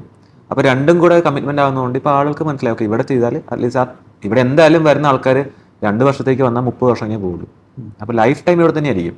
അപ്പോൾ ഈ 10 വർഷം നാട്ടിലെ 10-20 ദിവസം നാട്ടിൽ പോകാൻ വേണ്ടി ഒരു വീടിൻ്റെ ആവശ്യം ഉണ്ടോ? അപ്പോൾ ഒരു ചെറിയ എന്തെങ്കിലും ഒരു നമുക്ക് ചെറിയ അപ്പാർട്ട്മെൻറ്റുകൾ നാട്ടിലെടുത്തിട്ട് ബാക്കിയുള്ള കാര്യങ്ങൾ ഇവിടെ ആ ഒരു രീതിയിൽ ആൾക്കാർ ചിന്തിച്ചു തുടങ്ങി. കൂടുതൽ ചെലവഴിക്കുന്നത് ഇവിടെ നല്ല രീതിയിൽ ജീവിക്കണമെങ്കിൽ നല്ല റെന്റ് കൊടുക്കണം. അപ്പോൾ അതുപോലെ ആ റെന്റ് സേവ് ചെയ്യണമെന്നുണ്ടെങ്കിൽ ഇവിടെ ഒരു പ്രോപ്പർട്ടി ഉണ്ടെങ്കിൽ അത് സേവ് ആവും, ഫസ്റ്റ് കാര്യം. രണ്ടാമത്തെ ഒരു മെയിൻ ഫാക്ടർ എന്ന് പറയുന്നത് ഇതൊരു ഇൻവെസ്റ്റ്മെന്റും കൂടിയാണ്. ഇപ്പോൾ നമ്മൾ ദുബായ് എന്ന് പറയുന്ന ഒരു യങ് മാർക്കറ്റാണ്, ഒരു ഗ്രോയിങ് സ്റ്റേജിലാണ്. ഇപ്പോൾ നമ്മൾ ഇന്ത്യ, UK, കാനഡ, ഓസ്ട്രേലിയ പോലുള്ള മാർക്കറ്റൊക്കെ എടുത്താൽ അതിനൊക്കെ പറയാൻ ഒരുപാട് കാര്യങ്ങളുണ്ട്, വർഷങ്ങളുടെ ഒരു ചരിത്രമുണ്ട്. ദുബായ് എന്ന് പറയുന്നത് ഒരു 40 വർഷത്തെ പഴക്കം, അതിൽ ഒരു ഗ്രോയിങ് ഫേസ് എന്ന് പറയുന്നത് 20 years, 2000 മുതൽ ഒരു 25 yearsന്റെ ഒരു ചരിത്രമേ ദുബായ്ക്ക് പറയാനുള്ളൂ. അല്ലാതെ എന്താ പറയാനുള്ളത്? ഭയങ്കര റാപ്പിഡ് ഗ്രോത്തിന്റെ ഫേസ്. അപ്പം ആ ഒരു ചരിത്രം മാത്രമേ ദുബായ്ക്ക് പറയാനുള്ളൂ, നമ്മളൊരു ഡെവലപ്മെന്റ് ഫേസിൽ പറയാൻ. അപ്പോൾ ഇനി ഒരുപാട് ഡെവലപ്പാനുണ്ട്. ഇനി UK അല്ലെങ്കിൽ കാനഡ, ഓസ്ട്രേലിയ, ഇന്ത്യ പറയുന്നത്, ഇപ്പം ഇന്ത്യ പറയുന്നത് പിന്നെ ഡെവലപ്പിംഗ് സ്റ്റേജാണ്. UK എന്നൊക്കെ പറയുന്നത് അതിൻ്റെ ഒരു സാച്ചുറേഷൻ എത്തി നിൽക്കുന്ന സ്ഥലങ്ങളാണ്. അപ്പോൾ ഇനി അവിടെ പോയി ഇൻവെസ്റ്റ്മെന്റ് ചെയ്തിട്ട് അവിടെ ടാക്സിന്, പിന്നെ അതിൽ വേറൊരു വലിയൊരു ചലഞ്ചും ടാക്സ്. ഇപ്പോൾ എനിക്ക് ക്ലയൻസ് UK നിന്നും ജർമ്മനിയിൽ നിന്നും ഈവൻ കാനഡയിൽ നിന്നൊക്കെ ഉണ്ട്. അവരൊക്കെ പറയുന്ന സ്ലാബാണ്.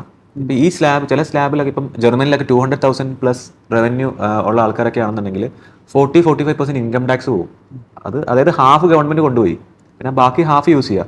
ഈ ഹാഫിൽ നമ്മുടെ ലൈഫ് ചിലവഴിക്കുക എന്നുള്ളതാണ്. അപ്പോൾ അങ്ങനെയുള്ളതൊക്കെ കൊണ്ടാണ് ദുബായിൽ ടാക്സ് ഫ്രീ ആണ്. പ്രോപ്പർട്ടി വാങ്ങാനോ വിൽക്കാനോ റെന്റ് ചെയ്യാനോ ടാക്സ് ഇല്ല, ചെറിയ വിലയ്ക്ക് വാങ്ങാൻ പറ്റും, നാട്ടിൽ വാങ്ങുന്ന രീതിയിൽ തന്നെ വാങ്ങാൻ പറ്റും. അങ്ങനെ പല പല കാര്യങ്ങൾ ഈ റിയൽ എസ്റ്റേറ്റിലുണ്ട്. പിന്നെ ഇങ്ങനെ കണ്ടിട്ടുണ്ട്, ഇപ്പോൾ യൂറോപ്യൻ രാജ്യങ്ങളിൽ ഈ ഒരു കേസ് മാത്രമല്ല, ലൈക്ക് ഡെഫിനറ്റ്ലി അവിടെ ടാക്സ് ഭയങ്കര ഹൈ ആണ്. ഇത് ടാക്സ് ഇല്ലാത്ത രാജ്യമാണ്. ടാക്സ് ഇല്ല എന്നുള്ളത് ഒരു വലിയ അഡ്വാൻറ്റേജ്. അപ്പോൾ ഇവൻ എൻ്റെ കേസ് പറയാം. അപ്പോൾ ഞാൻ ഇന്ത്യയിലാണെന്നുണ്ടെങ്കിൽ 30% ടാക്സ് ബ്രാക്കറ്റിലാണ് ഉള്ളത്. അപ്പോൾ 30% നമ്മൾ കൊടുക്കണം. ഇനി ഇപ്പം 100 റുപ്യ കിട്ടിയാൽ 30 റുപ്യ കൊടുക്കണം. ജർമ്മനിയിൽ അത് 40 അല്ലെങ്കിൽ 45. ജർമ്മനി മാത്രമല്ല, യൂറോപ്യൻ കൺട്രീസ് മുഴുവൻ, ഓൾമോസ്റ്റ് എല്ലാ കൺട്രീസും ആ ഒരു റേറ്റ് ഓഫ് ടാക്സേഷൻ ഉണ്ടാവും. അപ്പോൾ ടാക്സ് കൊടുക്കുന്നതല്ല പ്രശ്നം. ഇപ്പം ജർമ്മനിയിലും മറ്റുമൊക്കെ എനിക്ക് തോന്നുന്നു പബ്ലിക് ഇൻഫ്ര ആണെങ്കിലും ഇവൻ നമ്മുടെ ലൈഫിന്റെ ക്വാളിറ്റി ആണെങ്കിലും ഒരുപാട് ബെറ്റർ ആയിരിക്കും. പക്ഷെ നമ്മുടെ നാട്ടിലേക്ക് വരികയാണെങ്കിൽ ഇത്ര ടാക്സ് കൊടുത്തിട്ട് ഇതിൽ ഇപ്പോൾ ഒരുപാട് ആൾക്കാർ മൈഗ്രേറ്റ് ചെയ്യുന്നുണ്ട്. മൈഗ്രേറ്റ് ചെയ്യുന്നതിന്റെ റീസൺ ഒരു ചോദ്യമുണ്ട്. ഇപ്പോൾ ഒരുപാട് പേര് ദുബായിലേക്ക്, എനിക്കറിയുന്ന ഒരുപാട് ആൾക്കാർ ദുബായിലേക്ക് ഷിഫ്റ്റ് ചെയ്യുന്നുണ്ട്. അതായത് അവർ ലൈഫിൽ അത്യാവശ്യം ഒരു സ്റ്റേബിൾ ബിസിനസ് മറ്റുമൊക്കെ എത്തി ഇനി ദുബായിലാണ്. തിരിച്ചു വരണം എന്നുള്ള പ്ലാനിലേ അല്ല പോകുന്നത്. അല്ല, ഇതിൽ മെയിൻ ആയിട്ടുള്ളൊരു ഞാൻ പറയാം, ഇതിൽ കുറേ ഫണ്ടമെന്റൽ റീസൺസ് ഉണ്ട്. ഫസ്റ്റ് റീസൺ എന്ന് പറയുന്നത് നമ്മുടെ നാട്ടിലെ ടാക്സേഷൻ്റെ ഒരു പ്രോബ്ലം ഉണ്ട്. പിന്നെ നാട്ടിലൊരു സിറ്റുവേഷൻ എന്ന് പറയുന്നത് അത്ര ഒരു ബിസിനസ് ചെയ്യുന്ന ഒരാളെ സംബന്ധിച്ചിടത്തോളം സുഖകരമല്ല. അവർക്കൊരു ഫാമിലി, എഡ്യൂക്കേഷൻ, അങ്ങനെ പല പല ഫാക്ടേഴ്സ് ഉണ്ട്. ഇപ്പം പണ്ട് കുട്ടികൾ നാട്ടിൽ നിന്ന് നേരെ UK അല്ലെങ്കിൽ കാനഡയിലൊക്കെ പോയിക്കൊണ്ടിരുന്നതിൻ്റെ റീസൺ എന്ന് പറയുന്നത് നല്ല യൂണിവേഴ്സിറ്റീസ് ഉണ്ട് എന്നുള്ള ഇതിലാണ്. ആ യൂണിവേഴ്സിറ്റീസ് ദുബായിലുണ്ട്. അപ്പം ഇപ്പൊ വന്നുകൊണ്ട് ഇപ്പൊ ഹാർവാർഡ് വരെ ഇങ്ങോട്ട് ദുബായിലേക്ക് വരുന്നുണ്ട്. അപ്പോൾ അങ്ങനെ പല പല കാര്യങ്ങൾ IIT അബുദാബിയിൽ വരുന്നുണ്ട്. അത് എന്തുകൊണ്ടാന്ന് പറഞ്ഞാൽ ഇപ്പം IIT ഇന്ത്യൻ ആണല്ലോ, നമ്മൾ ഇന്ത്യൻ ബ്രാൻഡും പുറത്തേക്ക് വരുന്നത്. അത് എന്തുകൊണ്ടാന്ന് പറഞ്ഞാൽ ഇപ്പം ഓക്കെ UK അല്ലെങ്കിൽ ഒരു വേറെ ഇപ്പൊ ആഫ്രിക്കൻ നാഷണാലിറ്റി ഒരാൾ, സൗത്ത് ആഫ്രിക്കൻ നാഷണാലിറ്റി ഒരാൾ, ആൾക്ക് പഠിക്കണം, നല്ലൊരു എഡ്യൂക്കേഷൻ വേണം. അപ്പോൾ ഇന്ത്യൻ എഡ്യൂക്കേഷൻ സിസ്റ്റം നല്ലതാണെന്നുള്ളത് എല്ലാവർക്കും അറിയാം. ഇപ്പൊ IIT-ലൊക്കെ ഉള്ള ആൾക്കാരാണ് ഇപ്പൊ എല്ലാ വലിയ വലിയ കമ്പനികളുടെയും CEO ആ ലെവലൊക്കെ ഇരിക്കുന്നത്. അപ്പോൾ അതുകൊണ്ട് ഇന്ത്യയിൽ പോയി പഠിക്കുക എന്ന് പറയുന്ന ആൾക്കാർക്ക് ഇന്ത്യയിലെ ഈ പറഞ്ഞ പോലെ ഇന്ത്യ നമ്മൾ പബ്ലിക് ഇൻഫ്ര മാത്രമല്ല, ഒരു സേഫ്റ്റിയുടെ ഒരു ഇഷ്യൂ കൂടെ ഉണ്ട്. നമ്മൾ ഒരു രാത്രിയിൽ 10 മണി അല്ലെങ്കിൽ 7 മണി കഴിഞ്ഞ ഒരു സ്ത്രീക്ക് പുറത്തിറങ്ങി നടക്കാൻ പറ്റുമോ എന്ന് ചോദിച്ചാൽ ഒരു പരിധി വരെ അത് പോസിബിൾ അല്ല. നമ്മളെല്ലാവരും ഇൻഡിവിജ്വലി ഭയങ്കര എന്താ പറയാ നല്ല ഇൻഡിവിജ്വലി. പക്ഷെ നമ്മളൊരു മോബായിട്ട് മാറുമ്പോൾ, ആ ഒരു ആൾക്കൂട്ടായിട്ട് മാറുമ്പോൾ, അല്ലെങ്കിൽ ഒറ്റപ്പെട്ട് നിൽക്കുന്ന സമയത്ത് നമ്മളെ ക്യാരക്ടർ ഭയങ്കര ക്വസ്റ്റ്യനബിൾ ആണ് അല്ലേ? കാരണം അതുകൊണ്ടാണ് ഇപ്പൊ സേഫ്റ്റി ഇഷ്യൂ വരുന്നതിന്റെ ഒരു കാരണം അതുകൊണ്ട്. അപ്പൊ ഇവിടെ നമുക്ക് ആർക്കും ഇപ്പൊ നമ്മൾ ദുബായിൽ ഇരുന്ന് സംസാരിക്കുമ്പോൾ എല്ലാവർക്കും അറിയുന്ന സാധനമാണ് ദുബായിന്റെ ഒരു വേൾഡ് ബ്രാൻഡിങ്, സേഫ്റ്റി ബ്രാൻഡിങ് പോലെ തോന്നിയിട്ടുണ്ട്. ഇവിടെ ഇപ്പൊ രാത്രി 2 മണിക്കോ 3 മണിക്കോ നിങ്ങൾ പുറത്ത് നോക്കിയാൽ മനസ്സിലായി. ഇപ്പൊ നമ്മൾ ഇവിടെ വിസിറ്റിംഗ് വരുന്ന ആൾക്കാർക്ക് അറിയാം, 2, 3, 4 മണിക്കൊക്കെ ഇവിടെ പുറത്ത് ലൈവ്ലി ആണ്, സേഫ് ആണ്, ഒരാളുടെ മേത്ത്. ആസ് വെർ ആസ് നമ്മൾ മറ്റൊരാളെ ഉപദ്രവിക്കാത്തത്തോളം കാലം നമുക്ക് സമാധാനം ജീവിക്കാം. നമ്മൾ ഒരാളെ കൈ വെച്ചു എന്ന് പറഞ്ഞാൽ പിന്നെ നമുക്ക് ഈ രാജ്യത്ത് പിന്നെ നമുക്ക് നിലനിൽക്കില്ല. അപ്പൊ അത്ര റൂൾസ് ആൻഡ് റെഗുലേഷൻസ് സ്ട്രിക്റ്റ് ആണ്. അതുകൊണ്ട് തന്നെ സേഫ്റ്റി ഉണ്ട്. ഇപ്പം UK-യിലേക്ക് നിങ്ങൾ ചുമ്മാ മെട്രോ ഇൻ UK എന്നടിച്ചാൽ കാണുന്നതൊക്കെ ഹൊറിബിൾ ആയിട്ടുള്ള ലൊക്കേഷൻ. ഇവൻ എനിക്ക് തോന്നുന്നു UK-ക്കാട് നല്ലത് കേരളത്തിലെ മെട്രോ ആണെന്ന് തോന്നുന്നു എനിക്ക്. പിക് പോക്കറ്റിംഗ് സേഫ് അല്ല. ഇപ്പം ക്രൈംസ് ഇപ്പൊ എനിക്കൊരു ഗ്രൂപ്പ് അറിയാം, ഇൻസ്റ്റാഗ്രാമിൽ ഒരു പേജ് തന്നെയുണ്ട്, UK ക്രൈംസ് ഒരു പേജ് തന്നെയുണ്ട്. ഇൻസ്റ്റാഗ്രാം നോക്കിയാൽ മതി. അതിലെന്ന് പറയുന്നത് മൊത്തം UK-യിൽ നടക്കുന്ന ഓരോ പെർ ഡേ ക്രൈംസ് അവർ ഫോട്ടോസും വീഡിയോസും പോസ്റ്റ് ചെയ്തുകൊണ്ടിരിക്കുകയാണ്. അപ്പം അത് ഗവൺമെന്റിന്റെ പോരായ്മയല്ല, അവർക്ക് റൂൾസ് ആൻഡ് റെഗുലേഷൻസ് പറഞ്ഞതുപോലെ അല്ലെങ്കിൽ അത്ര വൃത്തിക്ക് ചെയ്യാൻ പറ്റുന്നില്ല. ഇപ്പൊ നമ്മളൊരാള് പൈസയുള്ള ഒരാളെ സംബന്ധിച്ചിടത്തോളം ആളുടെ ഫസ്റ്റ് കൺസേൺ എന്തായിരിക്കും? ഇപ്പൊ എനിക്ക് കുറച്ച് പൈസ ഉണ്ടെന്ന് വിചാരിക്കുക, എന്റെ ഫസ്റ്റ് കൺസേൺ എനിക്ക് സമാധാനമായിട്ടും സേഫ് ആയിട്ടും ഇരിക്കാൻ പറ്റണം. അപ്പോൾ അതിന് ലോകത്ത് എവിടെ പോയാലാണ് അത് കിട്ടുക എന്നുള്ള ചോദ്യമാണ് ഫസ്റ്റ്. അതേ ആൾക്ക് വേറൊരു ആഗ്രഹം ഉണ്ടാവും, എനിക്ക് കുറച്ച് ലക്ഷറീസ്, എന്റെ പൈസ എനിക്ക് കട്ടിലടി വെക്കാനുള്ളതല്ലോ, എനിക്ക് ഉപയോഗിക്കണം, ക്വാളിറ്റി ഓഫ് ലൈഫ് എനിക്ക് ഉപയോഗിക്കുകയാണെന്ന് എന്തൊക്കെ ഓപ്ഷനാണ് ഉള്ളത്. എന്റെ ഓപ്ഷൻസ് എന്ന് പറയുന്നത്, എനിക്ക് പണ്ട് ആൾക്കാർ US-ലേക്ക് പോകുന്നത് ആ ഒരു ഓപ്ഷൻ, മിയാമി, ഫ്ലോറിഡ, അങ്ങനെ ടെക്സാസ് ഒക്കെ പോകുന്നതിന്റെ റീസൺ എന്ന് പറയുന്നത്, അല്ലെങ്കിൽ ന്യൂയോർക്ക് പോകുന്ന റീസൺ ആ ഒരു ഫണ്ട് അവിടെ എനിക്ക് യൂസ് ചെയ്യാൻ, എനിക്ക് നല്ലൊരു ലൈഫ് സ്റ്റൈൽ കിട്ടും. പക്ഷേ അവിടെ ടാക്സിന്റെ പ്രോബ്ലം ഉണ്ട്, സേഫ്റ്റി ഇഷ്യൂസ് ഉണ്ട്, ഗണ്ണുമായിട്ട് ആൾക്കാർ നടക്കുന്നത്. ഇവിടെ എന്ന് പറഞ്ഞാൽ അങ്ങനത്തെ ഒരു രീതിയില്ല. അപ്പം പൈസ ഉണ്ടെങ്കിൽ ഫസ്റ്റ് സേഫ്റ്റി, സെക്യൂരിറ്റി, അതിവിടെ സേഫായി, ആ ഒരു കാര്യം ക്ലിയർ ആയി. രണ്ടാമത്തെ ഒരു പൈസയുള്ള ആളുകളുടെ ചിന്ത എന്ന് പറയുന്നത് ലക്ഷറി ആയിട്ടുള്ള ലൈഫ്, നല്ലൊരു കാറ്, നല്ലൊരു വീട്, അപ്പം നല്ലൊരു ബിസിനസ്, ആ ബിസിനസ്സിനെ റൺ ചെയ്യാൻ വേണ്ടിയിട്ടുള്ള ഇൻഫ്ര, വീക്കെൻഡ് എൻജോയ് ചെയ്യാൻ പറ്റുക. പിന്നെ എല്ലായിടത്തേക്കും ഈക്വലി ഇപ്പം മിഡിൽ ഈസ്റ്റിൽ ദുബായ് എന്ന് പറയുന്നത് ഹബ്ബായി മാറിയത് എന്തുകൊണ്ടാന്ന് പറഞ്ഞാൽ ഇപ്പൊ ട്രാൻസ്പോർട്ട് ഇപ്പം വേൾഡ് ലാർജസ്റ്റ് എയർപോർട്ട് വരുന്നത് ദുബായ് തന്നെയാണ്. ഇപ്പോൾ ഓൾറെഡി ഉള്ള എക്സിസ്റ്റിംഗ് എയർപോർട്ട് എന്ന് പറയുന്നത് നമ്മൾ ഈവനിങ് ടൈമിൽ മിർദിഫ്, അതായത് ഇപ്പോൾ ദുബായിലുള്ള ആൾക്കാരോട് ചോദിച്ചാൽ മിർദിഫ് ഭാഗത്തൊക്കെ പോയി കാണാം, ഒരു 5 ഫ്ലൈറ്റ് കാണാം സ്കൈയിൽ, ക്യൂ ആയിട്ട്, അതായത് അത്ര റഷാണ്. അപ്പം ഇനിയിപ്പം ഇത് എക്സ്പാൻഡ് ചെയ്യേണ്ട ഓപ്ഷൻ ഇല്ല. അതുകൊണ്ടാണ് ഈ എയർപോർട്ട് കംപ്ലീറ്റ്ലി, മക്തൂം എയർപോർട്ട് ഇത്രയും വലിയൊരു എയർപോർട്ട്, അതെ വേൾഡ് ലാർജസ്റ്റ് എയർപോർട്ട് എന്ന് പറയുമ്പോൾ അറിയാലോ, ഇപ്പം കിങ് ഫഹദോ അല്ലെങ്കിൽ ഹെത്രോ, അങ്ങനെ ഒരുപാട് എയർപോർട്ട് ഉണ്ട്. അപ്പോൾ ആ എയർപോർട്ടിനെ കമ്പയർ ചെയ്യുമ്പോൾ ഈ അൽ മക്തൂം എയർപോർട്ട് എന്തുകൊണ്ടാണ് പിക്ചറിലേക്ക് വരുന്നതെന്ന് പറഞ്ഞാൽ, ഈ 3 എയർപോർട്ട് ഇപ്പം ടെർമിനൽ 1, 2, 3 ആണ് ദുബായിലുള്ളത്. ഈ 3 എയർപോർട്ടും അങ്ങോട്ട് ഷിഫ്റ്റ് ആവുക എന്നുള്ളത്. ഷിഫ്റ്റ് ആകുമ്പോൾ ഓട്ടോമാറ്റിക്കായിട്ട് ഈ ക്രൗഡിനെ ഹാൻഡിൽ ചെയ്യണ്ടേ, ക്രൗഡ് ഹാൻഡ്ലിങ് ഈസി ആവും, ഈ പറയുന്ന വിസിറ്റേഴ്സിനെ ഹാൻഡ്ലിങ് ഈസി ആവും, കുറച്ചും കൂടെ എന്താ പറയുക സേഫ് ആവും. ഈ ഇത്രയും ഫ്ലൈറ്റ് ഇത്രയും എന്താ പറയുക എയർ ട്രാഫിക് വരുമ്പോൾ സേഫ്റ്റി ഇഷ്യൂസും ഉണ്ട്. ഒരു ഏവിയേഷനിൽ വർക്ക് ചെയ്യുന്ന ആൾക്കൊക്കെ അറിയാം അതിൻ്റെ ഒരു പ്രശ്നങ്ങൾ. അപ്പോൾ എനിക്ക് പല ഫ്രണ്ട്സും പറയാറുണ്ട് അതിൻ്റെയൊക്കെ പല ചലഞ്ചസും അവർ ഫേസ് ചെയ്യുന്നുണ്ട്. ഏതെങ്കിലും ഒരു ഫ്ലൈറ്റിന് എന്തെങ്കിലും പോരായ്മ വന്നു കഴിഞ്ഞാൽ പിന്നെ ആ സമയത്ത് എല്ലാം ഇത്രയും ടോട്ടൽ ഡിലേ. അപ്പോൾ അതൊന്നും അവർക്ക് മാനേജ് പിന്നെ ഇതെല്ലാം സെക്കൻഡ്സിന്റെ ഇതിലല്ല ചെയ്യുന്നവർ, മനുഷ്യരുടെ ജീവിതമാണ്. അപ്പോൾ അതുകൊണ്ട് തന്നെ അതുകൊണ്ടാണ് ഈ മക്തും എയർപോർട്ടിന്റെ ഒരു ആവശ്യകത വരുന്നത്. ഇനി രണ്ടാമത്തെ ഒരു കാര്യം എന്ന് പറയുന്നത് മക്തും എയർപോർട്ട് എവിടെയാണ് വരുന്നത് എന്നുള്ളതാണ്. മക്തും എയർപോർട്ട് വരുന്നത് ജബലലി നിന്ന് 10 മിനിറ്റ് ഡിസ്റ്റൻസിലാണ്. എക്സ്പോ വില്ലേജിന്റെ അതെ, അതായത് ജബലലി എന്ന് പറയുന്നത് വേൾഡിലെ തന്നെ ഏറ്റവും ലാർജസ്റ്റ് ആയിട്ടുള്ള പോർട്ടാണ്. ഏറ്റവും കൂടുതൽ എന്താ പറയുക ദുബായിയുടെ GDP-യുടെ ഒരു 20% ജബലലി പോർട്ടാണ്. ഈ പോർട്ടും എന്താ പറയുക ജബലലി പോർട്ടും അതുപോലെ എയർപോർട്ടും ഈ ഇത്രയും ക്ലോസസ്റ്റ് ഡിസ്റ്റൻസിൽ വരുമ്പോൾ നമ്മൾ ചിന്തിക്കുന്നതിനപ്പുറമായിരിക്കും ഇനിയുള്ള 100%. സോ വേൾഡ് ലാർജസ്റ്റ് ആയിട്ടുള്ള എയർപോർട്ട് അൽമക്തും എയർപോർട്ട്, അത് കഴിഞ്ഞ് ലോജിസ്റ്റിക് സിറ്റി, അവിടെ തന്നെയാണ് ഇൻഡസ്ട്രിയൽ സിറ്റി, DWC, പിന്നെ പോർട്ട്. ഇത്രയും കാര്യങ്ങളാണ് ദുബായ് സൗത്ത് എന്ന് പറയുന്ന സ്ട്രെച്ചിലുള്ളത്. എക്സ്പോ നടന്നതും അവിടെ തന്നെയാണ്. ദുബായ് ഇപ്പോൾ എക്സ്പോ നടന്നതും എക്സ്പോ വില്ലേജ് ഒക്കെ അതെ അതും അവിടെ തന്നെയാണ്. അപ്പോൾ ഇതെല്ലാം ആ ഏരിയ ഗവൺമെന്റ് ഫോക്കസ് ചെയ്യുന്നതെന്ന് പറഞ്ഞാൽ ഇപ്പം ബാക്കിയുള്ള ലൊക്കേഷൻസ്, അതായത് ദുബായിൽ സിറ്റി എന്ന് പറയുന്ന down town, business bay, Barsha, Marina, ഇതൊക്കെ ഫുള്ളി സാച്ചുറേറ്റഡ് ആണ്. ഇപ്പോൾ നിങ്ങൾ ഇപ്പം ഈവനിങ് ദുബായിലുള്ള ആൾക്കാരൊക്കെ അന്വേഷിച്ചറിയാം നല്ല ട്രാഫിക്കാണ്. അപ്പം ആളുകൾക്ക് ഇനി ഈ ഏരിയയിൽ നിന്ന് ആൾക്കാരെ പറിച്ചു നടുക എന്നുള്ളതാണ്. അപ്പോൾ സൗത്ത് എന്ന് പറയുന്ന ഏരിയയാണ് ഇനി ഗവൺമെന്റ് ഫോക്കസ് ചെയ്തു അതെ പ്ലാൻ. അപ്പോൾ ആ ഏരിയ എന്ന് പറയുന്നത് 100% ഡെവലപ്പ് ആവാൻ സാധ്യതയുള്ള ഏരിയയാണ്. അപ്പം ഈ ഇനീഷ്യൽ ഫേസിലൊക്കെ നമുക്ക് ഇപ്പം എന്തുകൊണ്ടാണ് ഈ പ്രോപ്പർട്ടി വീഡിയോസ് ഒരുപാട് വരുന്നതെന്നുള്ള ചോദ്യത്തിൻ്റെ ആൻസർ തന്നെയാണ്. ഒരു മാർക്കറ്റ് ഇപ്പം ഒരു പ്രൊഡക്റ്റ് നന്നാവുമ്പോൾ ആ പ്രൊഡക്റ്റിന് ആവശ്യക്കാർ കൂടുമ്പോൾ അത് വിൽക്കാനുള്ള ആളുകളുടെ എണ്ണവും കൂടും. അപ്പോൾ അതാണ് സംഭവിക്കുന്നത്. അപ്പോൾ ഒരുപാട് പേര് അതിൻ്റെ വീഡിയോസ് ചെയ്യും, അപ്പോൾ അത് അഡ്വർടൈസ്മെന്റ് ആവും. അതൊരു സംശയം ചോദിക്കട്ടെ, ഇപ്പോൾ ഇത്രയും പ്രോപ്പർട്ടികൾ ഇപ്പോൾ എവിടെ നോക്കുകയാണെങ്കിലും ദുബായിയുടെ ഒരു ഹൈ റൈസ് ബിൽഡിങ്ങുകൾ ദുബായിയുടെ ഒരു പ്രത്യേകതയാണ്. സ്കൈ സ്ക്രാപ്പേഴ്സ് ഉണ്ടാവും. ഇനി ഡയറക്റ്റ് സ്കൈ ആ കാറ്റഗറിയിൽ വന്നില്ല എന്നുണ്ടെങ്കിൽ അത്യാവശ്യം വലിയ ബിൽഡിങ്ങുകളാണല്ലോ. ഇത് ഏത് റൂട്ടിൽ പോകണമെങ്കിലും നമുക്ക് കുറെ കാണാൻ പറ്റും. ഒരു 50 സ്ക്വയർ കിലോമീറ്റർ ഏരിയ അല്ലെങ്കിൽ ഇങ്ങനത്തെ ഒരുപാട് ഹൈ റൈസുകളും മറ്റൊക്കെ ഉണ്ട്. ശരിക്കും ഇതിലൊക്കെ ആൾക്കാരുണ്ടോ? അതായത് ഇത്രയും വലിയ ബിൽഡിങ്ങുകൾ, പക്ഷെ ഇവിടെ ഞാൻ എൻ്റെ സിസ്റ്ററുടെ കൂടെയാണ് ഇവിടെ സ്റ്റേ ചെയ്യുന്നത്. അപ്പോൾ അവിടെയാണെന്നുണ്ടെങ്കിലും എല്ലാം ഓക്കുപ്പൈഡ് ആണ്, പക്ഷെ എല്ലാ ബിൽഡിങ്ങിലും ഇത് തന്നെയാണോ കേസ്? ഒരു സംശയമാണ്. ഇത് എല്ലാവർക്കും ഉള്ളൊരു സംശയം തന്നെയാണ് ഈ ഒരു ഡൗട്ട്. അതായത് ദുബായിൽ ഈ ബിൽഡിങ്സ് ഇങ്ങനെ പണിയുന്നുണ്ട്, ആ കാര്യം താമസിക്കുന്നുണ്ട്, ഇത് കാര്യം റെന്റിന് എടുക്കുന്നുണ്ടോ? വളരെ സിമ്പിൾ ആൻസർ ആണ്. ആരോട് വേണമെങ്കിലും ചോദിക്കുക, ദുബായിൽ താമസിക്കുന്ന സിസ്റ്ററിനോട് ചോദിക്കുക, തൊട്ട് താഴെയുള്ള ബിൽഡിങ്ങിന്റെ സെക്യൂരിറ്റിയോട് ചോദിക്കുക, ആ ബിൽഡിങ്ങിൽ ഒരു അപ്പാർട്ട്മെന്റ് കാര്യമുണ്ടോ ചോദിക്കുക. ദുബായിൽ എല്ലാ ബിൽഡിങ്ങും ഓൾമോസ്റ്റ് ഫുള്ളാണ്. എനിക്ക് തന്നെ പല കസ്റ്റമേഴ്സിനും കൊടുക്കാൻ പ്രോപ്പർട്ടീസ് കിട്ടുന്നില്ല, റെന്റിനൊക്കെ ആണെങ്കിലും അവിടെ റിക്വയർമെന്റ് മാച്ച് ചെയ്യുന്ന രീതിയിലുള്ള പ്രോപ്പർട്ടീസ് വളരെ കുറവാണ്. പിന്നെ ഒരു കാര്യം മനസ്സിലാക്കുക, ദുബായിയുടെ പോപ്പുലേഷൻ എന്ന് പറയുന്നത് 2013 1.4 മില്യൺ ആയിരുന്നു. ഇപ്പോൾ 2024 അതായത് 10 വർഷം കൊണ്ട് ഇപ്പോൾ 3.7 മില്യൺ ആണ്. അതായത് ഏകദേശം ഡബിളിന് മുകളിൽ പോപ്പുലേഷൻ വന്നിട്ടുണ്ട്. അത് ഞാൻ പറയുന്നത് ടൂറിസ്റ്റ് വിസ വന്ന വിസിറ്റേഴ്സിന്റെ കാര്യമല്ല പറയുന്നത്, റെസിഡൻസിന്റെ കാര്യമാണ് പറയുന്നത്. അപ്പം അത്രയും പോപ്പുലേഷൻ ഉണ്ടാകുമ്പോൾ ഇത്രയും പേർക്ക് താമസിക്കാനുള്ള ഇൻഫ്രാസ്ട്രക്ചർ വേണം, ഹൗസിംഗ് ഫെസിലിറ്റീസ് വേണം. അപ്പോൾ ഇതെല്ലാ കാര്യങ്ങളും നോക്കുമ്പോൾ ഓട്ടോമാറ്റിക്കായിട്ട് നമ്മൾക്ക് ഇപ്പോൾ എക്സാമ്പിൾ ഒരു വർഷം ദുബായിൽ കംപ്ലീറ്റ് ആയി ഹാൻഡ് ഓവർ ആവുന്ന ബിൽഡിങ്ങുകളുടെ എണ്ണം എന്ന് പറയുന്നത് 35,000 ആണ്. അപ്രോക്സിമേറ്റ്ലി 30 to 35,000 ആണ് ഒരു ആവറേജ്. 25,000 to 35,000 ഒരു വർഷം ഡെലിവർ ആവുന്ന യൂണിറ്റുകളുടെ എണ്ണം, അതായത് പെർ യൂണിറ്റ് ഒരു അപ്പാർട്ട്മെന്റ്. അങ്ങനെ 35,000 അപ്പാർട്ട്മെന്റുകളാണ് ഒരു വർഷം ഡെലിവർ ആകുന്നത്. അങ്ങനെ കാൽക്കുലേറ്റ് ചെയ്തപ്പോൾ നമ്മൾ ഇത്രയും ഡിമാൻഡ് കൂടുതലായിരിക്കും. പിന്നെ 100% നമ്മൾ അതുകൊണ്ടാണ് റെന്റും കയറുന്നത്. പിന്നെ റെന്റ് ഇപ്പം ഒരു കാര്യം പറയാം, ഇപ്പം എനിക്കൊരു അപ്പാർട്ട്മെന്റ് ഉണ്ടെന്ന് വിചാരിക്കാം. എൻ്റെ അപ്പാർട്ട്മെന്റ് ഞാനിപ്പോൾ വാടകയ്ക്ക് കൊടുത്തിരിക്കുകയാണ്. എനിക്കൊരു ടെനന്റ് എന്നോട് വന്ന് ചോദിക്കുകയാണ് ആ അപ്പാർട്ട്മെന്റ് തരുമോ എന്ന് ചോദിക്കുന്നിടത്തല്ലേ എനിക്ക് അവിടെ വില കൂട്ടാൻ പറ്റും, റെന്റ് കൂട്ടാൻ പറ്റുള്ളൂ.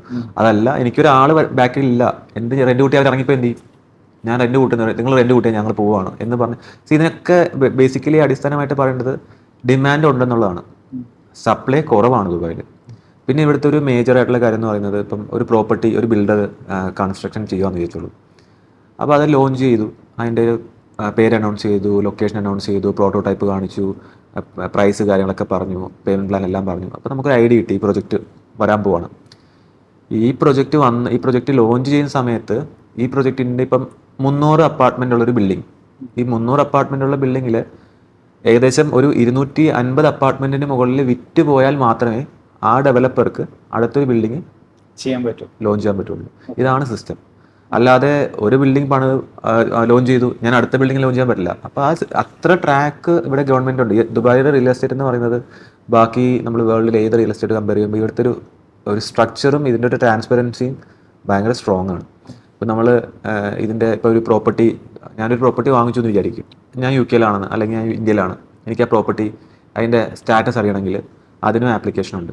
രജിസ്റ്റേർഡ് പ്രൊജക്റ്റ് ആണെന്നുണ്ടെങ്കിൽ ദുബായ് റെസ്റ്റ് എന്ന് പറഞ്ഞ ആപ്ലിക്കേഷൻ കയറിയിട്ട് പ്രൊജക്ട് സ്റ്റാറ്റസിൽ പോയിട്ട് നമ്മൾ വാങ്ങിച്ച പ്രോപ്പർട്ടിയുടെ പേര് മാത്രം ടൈപ്പ് ചെയ്ത് കൊടുത്താൽ നമുക്ക് ആ പ്രോപ്പർട്ടിയുടെ കംപ്ലീറ്റ് ഹിസ്റ്ററി, ആ കംപ്ലീറ്റ് എന്താ ഇപ്പോൾ അതിൻ്റെ സ്റ്റാറ്റസ് എത്രയായി എന്നുള്ള ഡീറ്റെയിൽസ് എല്ലാം കാണാൻ പറ്റും. അപ്പോൾ ഒരാളെ വിട്ട് അന്വേഷിപ്പിക്കേണ്ട ആവശ്യമില്ല, നമ്മുടെ ഫോണിൽ തന്നെ ഡീറ്റെയിൽസ് വരും. സീക്രട്ട് അല്ല, ഇതെല്ലാം ട്രാൻസ്പെറൻ്റ് ആണ്. പിന്നെ ആ പ്രോപ്പർട്ടി വിൽക്കുന്ന വില, വാങ്ങിയ വില, റെൻ്റ് എത്രയാണ് ആവറേജ്, ഇതെല്ലാം ട്രാൻസ്പെറൻ്റ് ആണ്. അപ്പോൾ ഒരാളെ നമുക്ക് പറ്റിച്ചിട്ട് ദുബായിൽ റിയൽ എസ്റ്റേറ്റ് ചെയ്യാൻ പറ്റില്ല.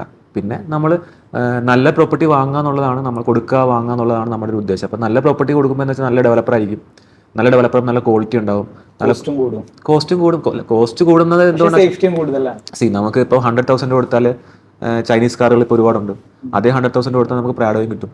ഈ ഒരു ഡിഫറൻസ് ആണ് പ്രോപ്പർട്ടീസിലും വരുന്നത്. നല്ല ഡെവലപ്പർ ആകുമ്പോൾ നമുക്ക് ചിലപ്പോൾ സൈസോ എന്തെങ്കിലും ചെറിയ ഡിഫറൻസ് വന്നാൽ പോലും നമുക്ക് ലോങ് ടേമിൽ നോക്കുമ്പോൾ അതിൻ്റെ റിലയബിലിറ്റി, ഡ്യൂറബിലിറ്റി കാര്യങ്ങൾ, അതിൻ്റെ ഒരു അപ്രീസിയേഷൻ പോസിബിലിറ്റീസ്. ഇപ്പം വലിയ വലിയ കമ്മ്യൂണിറ്റീസ് ചെയ്യുന്ന ആളുകളാണ് ദുബായിലെ മാസ്റ്റർ ഡെവലപ്പേഴ്സ്. ഇപ്പോൾ ദുബായിൽ ഒരുപാട് ഡെവലപ്പേഴ്സ് ഉണ്ട്. ദുബായിലെ മാസ്റ്റർ ഡെവലപ്പേഴ്സ് എന്ന് പറയുന്നത് ഒരു 4 ഡെവലപ്പേഴ്സാണ്. അതിൽ ഏറ്റവും നമ്പർ 1 നഖീൽ ഇമാർ. ഇപ്പോൾ കേട്ടിട്ടുണ്ടോ? പാം ജുമേറ കംപ്ലീറ്റ് ചെയ്തത് നഖീലാണ്.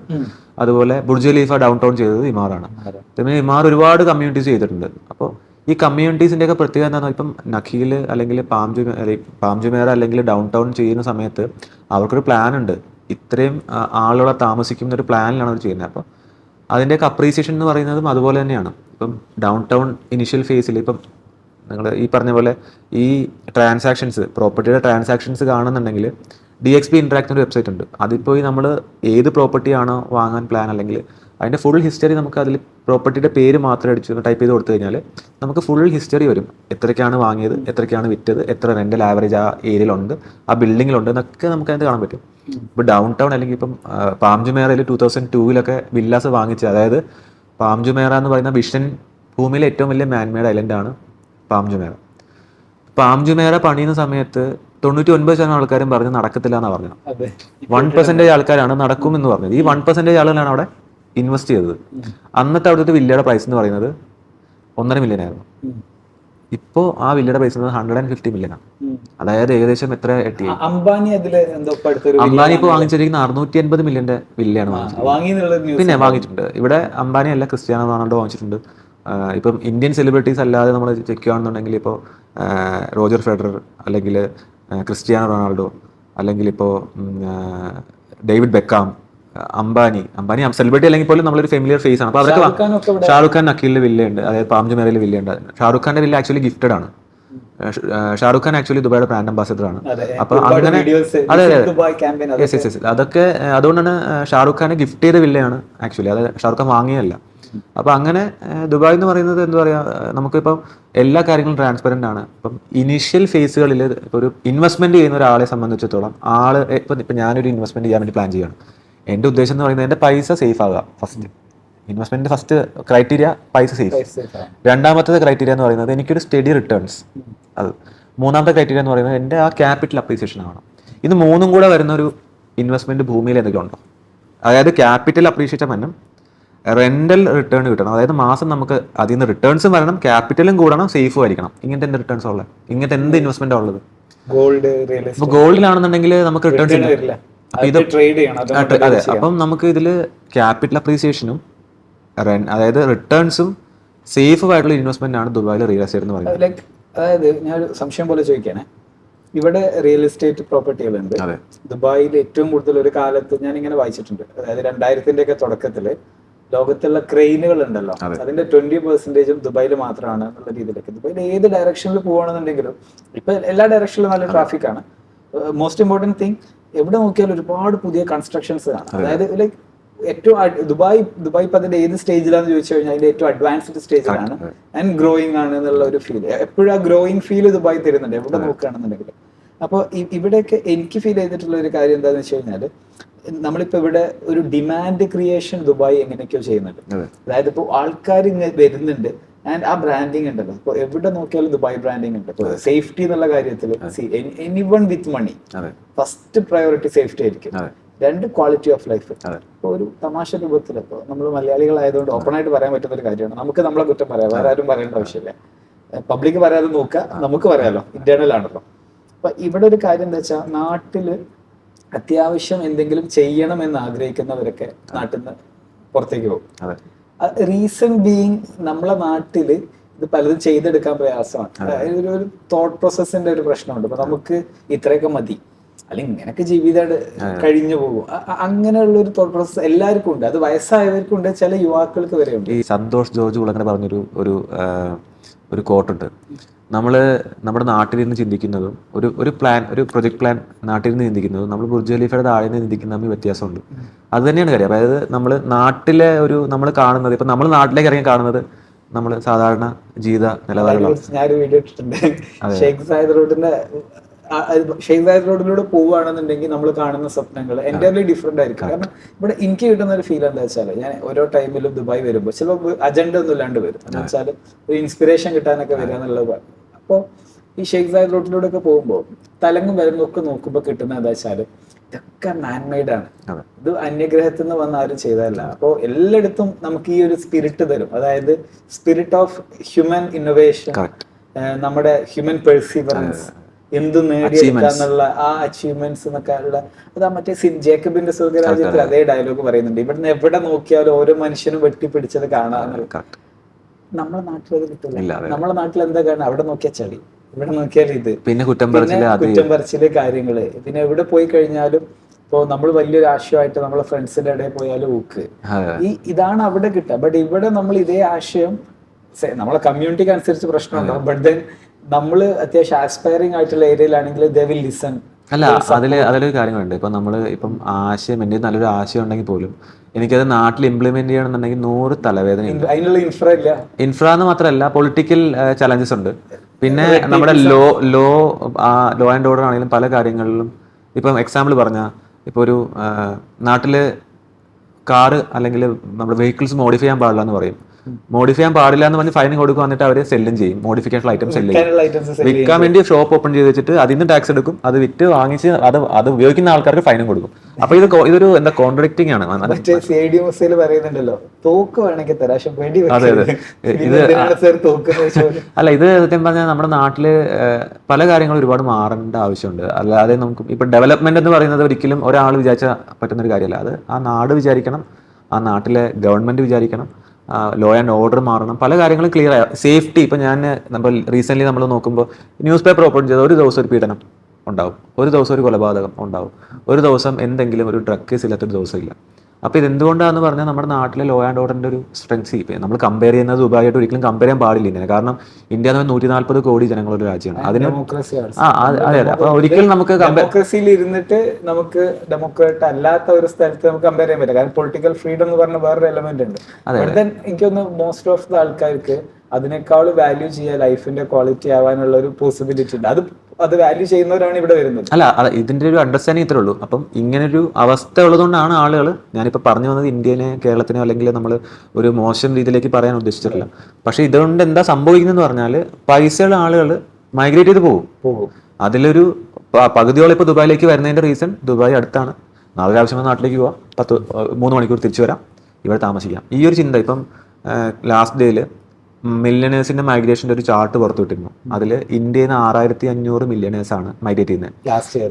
അല്ല, ഈ ഒരു വർഷം മൈഗ്രേറ്റ് ചെയ്യാൻ സാധ്യതയുള്ള, അതിൽ ഓൾറെഡി ഒരു 3000ഓളം മൈഗ്രേറ്റ് ചെയ്ത് കഴിഞ്ഞു. ഈ 6000 ഇന്ത്യ മാത്രമാണ് പറയുന്നത്. എക്രോസ് ദ ഗ്ലോബ് പല രാജ്യങ്ങളിൽ നിന്നും മില്യണേഴ്സ് മൈഗ്രേറ്റ് ചെയ്യുന്നതിന്റെ ഒരു ചാർട്ടാണ് ആക്ച്വലി റിലീസ് ചെയ്തത്. എനിക്ക് തോന്നുന്നു ഈ റീജിയനിൽ ഏറ്റവും കൂടുതൽ ആൾക്കാർ വരുന്ന ഒരു ഏരിയ ദുബായ്. അപ്പം ഇപ്പൊ ഇന്ത്യയിൽ നിന്ന് മാത്രം 6500 മില്യണേഴ്സ് ആണ് ദുബായിലേക്ക്. USA നിന്ന് 3500, ചൈനയിൽ നിന്ന് 2500. ഈ ആളുകളൊക്കെ അവിടെ നിന്നൊക്കെ വരുന്നതിന്റെ റീസൺ എന്ന് പറഞ്ഞാൽ അവിടെയൊക്കെ എല്ലാം, അതായത് നമുക്ക് ജിയോ പൊളിറ്റിക്കൽ സിനാരിയോ നോക്കാം. ഇപ്പം റഷ്യ ഉക്രൈൻ വാർ നടക്കുകയാണ്, അതുപോലെ ഇപ്പം ഇസ്രയേൽ പാലസ്തീൻ വാർ നടക്കുകയാണ്. ഇപ്പം അതുകൂടാണ്ട് നമ്മൾ ചൈന തായ്വാൻ, അവിടെയും ആ ഏരിയയിലും ഭയങ്കര പ്രശ്നമാണ്. അവിടെ ഇന്ത്യയിൽ ചൈന പ്രശ്നം ഉണ്ടെങ്കിൽ പോലും അവിടെ വാറിനൊരു സ്കോപ്പ് ഉണ്ട്. അതുപോലെ തന്നെയാണ് ഈ റഷ്യ അമേരിക്ക ഭയങ്കര ഒരു പ്രശ്നത്തിലാണ്. Iran Saudi പ്രോബ്ലത്തിലാണ്. അപ്പം മൊത്തത്തിൽ നോക്കുമ്പോൾ ഇപ്പം ഇറാൻ ഒരു വലിയൊരു തെട്ടിലാണ് നിൽക്കുന്നത്. ഇപ്പം ഈ നാട്ടിലുള്ള ആളുകളൊക്കെ എങ്ങോട്ടാണ് പോകുക എന്നുള്ളത് ഫസ്റ്റ് കുത്തി. ഇപ്പം ഞാൻ ആ നാട്ടിൽ താമസിക്കുന്ന ഒരാളാണെന്നുണ്ടെങ്കിൽ ഇപ്പം ഉക്രൈനിലോ റഷ്യയിലോ ഇറാനിലുള്ള ഒരാളാണെന്നുണ്ടെങ്കിൽ എൻ്റെ ഫസ്റ്റത്തെ ഒരു ചിന്ത എന്ന് പറയുന്നത് ഞാൻ എങ്ങോട്ട് പോകുന്നുള്ളതാണ്. എനിക്ക് ഇവിടെ നിന്ന് സേഫ് അല്ല, എൻ്റെ കുറേ പൈസയുണ്ട്, ഓക്കെ എൻ്റെ ഒരു 10 മില്യൺ ഉണ്ടെന്ന് വിചാരിക്കുക. ഈ പൈസ കൊണ്ട് എങ്ങോട്ട് പോകും, എനിക്ക് പോകാൻ സ്ഥലം വേണ്ടേ? അപ്പോൾ അങ്ങനെ ചിന്തിക്കുമ്പോഴാണ് ഈസി ആയിട്ട് വരാൻ പറ്റുന്ന, സേഫായിട്ട് നിൽക്കാൻ പറ്റുന്ന, ഒരു ബിസിനസ് തുടങ്ങാൻ പറ്റുന്ന, ഒരു പ്രോപ്പർട്ടി ഈസി ആയിട്ട് വാങ്ങാൻ പറ്റുന്ന, ഒരു പാസ്പോർട്ടും ഇമെയിലും ഒരു ഫോൺ നമ്പർ ഉണ്ടെങ്കിൽ ദുബായ് പ്രോപ്പർട്ടി വാങ്ങാം. അപ്പോൾ ഈ ആളുകൾക്ക് അറിയാം, ഓക്കെ എൻ്റെ പൈസ ഉണ്ട്, ഞാൻ പെട്ടെന്ന് ദുബായിലേക്ക് പോകാം. അതുകൊണ്ടാണ് ആളുകൾ ദുബായിലേക്ക് മൈഗ്രേറ്റ് ചെയ്യുന്നത്. അപ്പോൾ ഈ ഒരു ജിയോ പൊളിറ്റിക്കൽ സിനാരിയോ ഭയങ്കര ഒരു ഫാക്ടറാണ് ദുബായിയുടെ ഗ്രോത്തിന്. അതായത് പല ഭാഗത്തും ആഭ്യന്തര പ്രശ്നങ്ങളോ അല്ലെങ്കിൽ മറ്റു പ്രശ്നങ്ങളോ നടക്കുമ്പോൾ അവിടെ നിന്നുള്ള ഒരു മൈഗ്രേഷനും ദുബായ്. അതായത് ഇപ്പൊ ലെറ്റ്സ് ഞാൻ പറയാം, UK ടാക്സ് കൂടി എന്ന് വിചാരിക്കാം, അതൊരു ആഭ്യന്തര പ്രശ്നം തന്നെയാണ്. വാർ വേണ്ട. അപ്പം ഈ UK ടാക്സ് കൂടുമ്പോൾ എന്ത് സംഭവിക്കും? അവർക്ക് UK ലൈഫ് സ്റ്റൈൽ വിട്ടുകളയാൻ പറ്റില്ല. സ്പെൻഡിങ് പവർ കുറയും.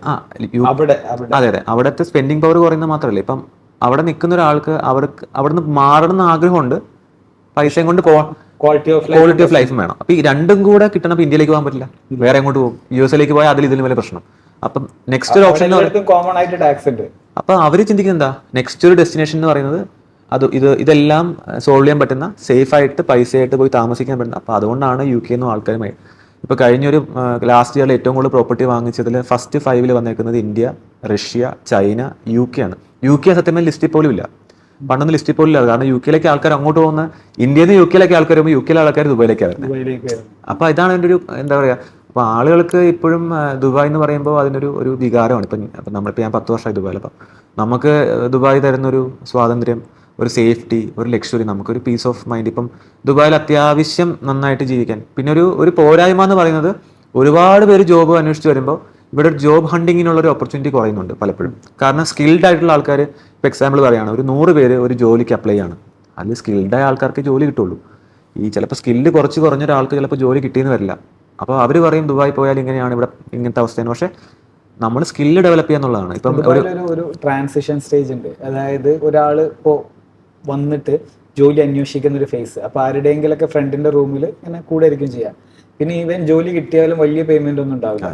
അപ്പം നമ്മൾ ഷെയർഡ് അപ്പാർട്ട്മെന്റ്സിലായിരിക്കും ഉണ്ടാവുക. നമുക്കൊരു ബെഡ് സ്പേസേ മോസ്റ്റ്ലി ഉണ്ടാവുള്ളൂ. ചില ആൾക്കാർ മോസ്റ്റ് ഓഫ് ദ ലൈഫ് അങ്ങനെ തന്നെ കഴിഞ്ഞു വിടും. പക്ഷെ കുറച്ച് അഗ്രസീവ് ആയിട്ടുള്ള ആൾക്കാർ, അപ്സ്കില്ല് ചെയ്യുന്ന ആൾക്കാർ, അപ്സ്കില്ലിങ് ഇമ്പോർട്ടൻ്റ് ആണ്. നിങ്ങൾ പറഞ്ഞ പോലെ സ്കിൽഡ് ലേബറിന് ഇവിടെ ജോലിയുണ്ട്, നല്ല പേയ്മെന്റും ഉണ്ട്.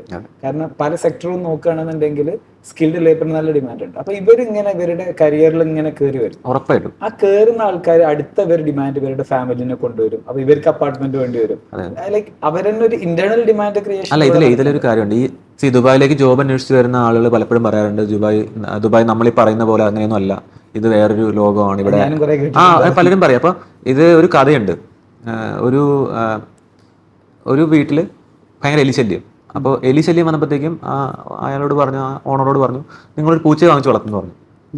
പൂച്ചയെ വാങ്ങിച്ച് വളർത്തി, പൂച്ച വന്ന് ഒരാഴ്ച 2 ആഴ്ച എലിയെ പിടിക്കുന്നില്ല. അപ്പം ഇതിപ്പം പൂച്ചയ്ക്ക് ഫുഡും കൊടുക്കണം, എലി പിന്നെയും പെരുകുക. അപ്പോൾ ആ ആള് പറഞ്ഞു, ഇങ്ങനെ ഈ പൂച്ചേനെ കൊണ്ടുപോയിട്ട് ഒരു കാര്യമില്ല.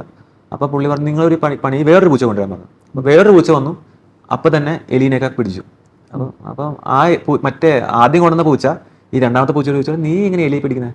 അപ്പോൾ പൂച്ച പറഞ്ഞൊരു കാര്യമുണ്ട്, അതായത് നിന്റെ മുമ്പിൽ എലി ഉണ്ടെങ്കിൽ നിനക്കത് ചെയ്യാനുള്ളൊരു സ്കില്ലില്ല, എനിക്ക് ആ സ്കില്ലുണ്ട്. അപ്പോൾ അതുകൊണ്ട് എനിക്ക് ആ എലിയെ പിടിക്കാൻ പറ്റി. ഇതാണ് പറയുന്നത്. അപ്പോൾ അതായത് പൂച്ചയാണ് ഉണ്ട്, പക്ഷെ ഒരാൾക്ക് സ്കില്ലുണ്ട്. അപ്പൊ ദുബായ് എന്ന് പറയുന്നത് അങ്ങനെ ഒരു എല്ലാ ആൾക്കാരും കാണുന്ന ഒരുപോലെ ആവണം. അതെ, ഇപ്പൊ നമുക്കൊരു ജോബ് റിക്വയർമെന്റ്, നമുക്കൊരു ഏതെങ്കിലും ഒരു പർട്ടിക്കുലർ സ്കില്ലുണ്ടെന്നുണ്ടെങ്കിൽ ദുബായിൽ അതിനുള്ള സ്കോപ്പ് ഉണ്ട്. നമ്മൾ ടാലന്റഡ് ആണെങ്കിൽ സ്കോപ്പ് ഉണ്ട്. നമ്മൾക്ക് നമ്മുടെ പരിമിതികളിൽ നിന്ന് ബ്രേക്കായി. ഇപ്പം ചില ആളുകൾ പറയാറുണ്ട്, ഈ ലോബ്സ്റ്റർ എന്നൊരു ഫിഷ് ഉണ്ട്, അറിയാമോ? ലോബ്സ്റ്റർ, ആ ഫിഷിന്റെ പ്രത്യേകത, ആ ഫിഷ് താനെ വളരില്ല. അതിന് വളരാൻ അതിന്റെ ഒരു പുറന്തോടുണ്ട്. ലോബ്സ്റ്റർ മനസ്സിലായില്ല, നമ്മുടെ ചെമ്മീന്റെ വലുത്. അപ്പൊ അതിന് പുറന്തോടുണ്ട്. ആ പുറന്തോട് വളരില്ല. അപ്പൊ ഈ ലോബ്സ്റ്റർ ചെയ്യുന്നത് എന്താന്ന് പറഞ്ഞാൽ, ഈ പുറന്തോട് പൊട്ടിച്ചിട്ടാണ് അടുത്തൊരു ഏരിയ വളരുന്നത്. അപ്പം ആ ഒരു കംഫർട്ട് സോൺ ബ്രേക്ക് ചെയ്യണം. അല്ലാണ്ട് നമ്മൾക്ക് ഇന്ത്യയാണ്, ഇപ്പം എനിക്ക് ഒരു സ്കില്ലില്ല, ആ സ്കില്ല് ഡെവലപ്പ് ചെയ്യാം. നിങ്ങൾക്ക് ഏതാണോ ഇഷ്ടമുള്ളൊരു ഏരിയ, നിങ്ങൾ ഇപ്പം ഓട്ടോമൊബൈൽ ആവാം, ഫാഷൻ ആവാം, അല്ലെങ്കിൽ കുക്കിംഗ് ആവാം, ഇഷ്ടമുള്ളൊരു ഏരിയയിൽ നിങ്ങൾ സ്പെഷ്യലൈസ് ചെയ്യുക. അത് ഫൈൻഡ് ഔട്ട് ചെയ്യാതെ വരുന്ന ആളുകൾക്ക് ചിലപ്പോൾ ദുബായ് ഒരു പ്രോബ്ലമാറ്റിക് ആയിട്ടുള്ള സ്ഥലമാണ് ദുബായ്. വന്നാൽ എനിക്ക് ജോലി കിട്ടില്ല, എനിക്ക് ഇവിടെ എക്സ്പെൻസ് ആണ്. അല്ല, ഇവര് നാട്ടിൽ പോയിട്ട് ഈ കഥ പറയുകയും ചെയ്യും. അത് കേട്ടിട്ട് നാട്ടിൽ ഇവിടേക്കും അനങ്ങാത്ത ആൾക്കാരുണ്ടല്ലോ, പിന്നെ അവരെ മനസ്സിൽ ഈ കഥയുള്ളത്. ദുബായിനെ പറ്റി ഈ പറയണമെന്നല്ല, നമ്മുടെ അടുത്ത് കുറെ ഇൻഫർമേഷൻ ഉണ്ട്. ഇവരെ ഇൻഫർമേഷന്റെ സോഴ്സ് ഏതാന്ന് വെച്ചാല് ഈ സക്സസ്ഫുൾ അല്ലാത്ത, പലപ്പോഴും റോങ് റീസൺസിന്, അതായത് ഇവിടെ വന്നിട്ട് എന്താ ജോലി കിട്ടാത്ത വെച്ചാൽ മോസ്റ്റ് ഇമ്പോർട്ടന്റ് റീസൺ സ്കില്ലില്ലാത്ത. സ്കില്ലുള്ള ഒരാൾ ഇവിടെ സ്കില്ല് ഉണ്ടാവുക എന്നുള്ളത് ഒരു ഭാഗം. അപ്പൊ ഞാൻ നേരത്തെ തമാശ രൂപത്തിൽ ചോദിച്ചല്ലോ, ആളുകൾ വീഡിയോ ചെയ്യുന്നു. ഇന്ന് നമ്മുടെ സ്കില്ല് ഷോ ഓഫ് ചെയ്യാൻ പറ്റുന്ന one of the best way ആണ് സോഷ്യൽ മീഡിയയിൽ സംസാരിക്കുക എന്നുള്ളത്. അതൊരു വേ ആണ്. അതിലൂടെ ഫേസ്ലെസ് വീഡിയോകളിലൂടെ സ്കില്ല് കാണിക്കുന്നവരുണ്ട്. അവർ ആൾക്കാർ അങ്ങോട്ട് റീച്ച് ഔട്ട് ചെയ്യും. അപ്പോൾ നമ്മുടെ അടുത്ത് ഉണ്ടാവുക എന്നുള്ളത് ഒരു ഭാഗമാണ്, ഉണ്ടെന്ന് ഷോ ഓഫ് ചെയ്യൽ അടുത്ത ഭാഗമാണ്. അതൊന്നും ചെയ്യാണ്ട് ഓപ്പർച്യൂണിറ്റി വരില്ല, അതൊരു ഭാഗമാണ്. അതുപോലെ തന്നെ ഇതിൽ ഒരു കാര്യങ്ങളുണ്ട്. ഇപ്പം ദുബായിലേക്ക് ജോലി അന്വേഷിച്ച് വരുന്ന ഒരാൾ ചെയ്യേണ്ട കുറച്ച് കാര്യങ്ങളുണ്ട്. ഇപ്പോൾ ദുബായിലേക്ക് ഒരു ജോബ് അന്വേഷിച്ച് വരുന്ന അപ്പം ജോബിനെ കുറിച്ച് പ്ലാൻ ചെയ്യുന്ന ആദ്യം സമയത്ത് തന്നെ ചെയ്യേണ്ട കാര്യം, ഒരു വ്യക്തമായൊരു ഐഡിയ വേണം. ഞാൻ 3 മാസത്തേക്ക് ദുബായിലേക്ക് വരുമ്പോൾ എനിക്ക് ഞാൻ ചെയ്യാൻ പോകുന്ന കാര്യങ്ങൾ എന്തൊക്കെയാണ് എന്നൊരു പ്ലാൻ വേണം. ഇവിടെ ഒരുപാട് പേര് സക്സസ് ആകാത്ത ആൾക്കാരല്ല, ഇവിടെ ജോലി കിട്ടി വർക്ക് ചെയ്യുന്ന ഫ്രണ്ട്സിനോട് ഡിസ്കസ് ചെയ്യുക, നല്ലൊരു CV പ്രിപ്പയർ ചെയ്യുക, ചിലവ് ചുരുക്കി നിൽക്കാൻ പഠിക്കുക. വളരെ അഫോർഡബിൾ ആയുള്ള ഒരുപാട് സ്ഥലങ്ങൾ ദുബായിലുണ്ട്. ഇപ്പോഴും വളരെ ഒരു ബാച്ചിലർക്ക് താമസിക്കാൻ പറ്റുന്ന ഒരുപാട് സ്ഥലങ്ങളുണ്ട്. ഫുഡാണെങ്കിലും അഫോർഡബിളായിട്ട് കഴിക്കാൻ പറ്റുന്ന ഓപ്ഷൻസ് ഉണ്ട്. ഇവിടെ ഞാൻ പറഞ്ഞില്ലേ, 1 ദിറംസിന് വെള്ളം കിട്ടും, 15 ദിറംസിന് ഒരു ബോട്ടിൽ വെള്ളം കിട്ടും. അപ്പോൾ 1 ദിറംസിന് വാങ്ങിച്ചാൽ ചിലവ് കുറഞ്ഞു, 15 ദിറംസിന് വാങ്ങിച്ചിട്ട് ചിലവ് കൂടാൻ വേണ്ടി കാര്യമല്ലോ. അപ്പോൾ ചിലവ് കുറയ്ക്കാനും കൂട്ടാനുള്ള ഓപ്ഷൻ ഉണ്ട്. ദുബായ്ക്ക് 2 സൈഡുണ്ട്. ചിലവ് കൂടി ലക്ഷറി സൈഡും ഉണ്ട്, ഒരു അഫോർഡബിൾ സൈഡും ഉണ്ട്. അഫോർഡബിൾ സൈഡിൽ നിൽക്കുകയാണെന്നുണ്ടെങ്കിൽ സേഫാണ്. അപ്പോൾ ഈ ഒരു CV പ്രിപ്പയർ ചെയ്ത ഒരു പ്ലാൻ വെച്ചിട്ട് ദുബായിൽ ഒരു അഫോർഡബിൾ ലൊക്കേഷൻ താമസിച്ചുകൊണ്ട് നമ്മളുടെ സ്കില്ലിനനുസരിച്ചിട്ടുള്ള ജോബ് ഹണ്ട് ചെയ്താൽ 100% ജോലി കിട്ടും. പിന്നെ ഡെസ്പറേറ്റ് ആവാതിരിക്കുക, പെട്ടെന്ന് ഇന്ന് തന്നെ വന്ന് നാളെ തന്നെ ജോലി കിട്ടില്ല. നമ്മൾ അതിനുവേണ്ടി വർക്ക് ചെയ്യുക. ഓട്ടോമാറ്റിക്കായിട്ട് 100% നമ്മൾ അതിനുവേണ്ടി ഒരു എഫേർട്ട് എടുത്താൽ 100% ദുബായിൽ ഈ ജോബ് ഓറിയൻറ്റഡ് ആയിട്ടുള്ള ആളുകൾക്ക്, അല്ലെങ്കിൽ ജോബ് നോക്കി വരുന്ന ആളുകൾക്ക് ഉറപ്പായിട്ടും ഓപ്പർച്യൂണിറ്റി കിട്ടും.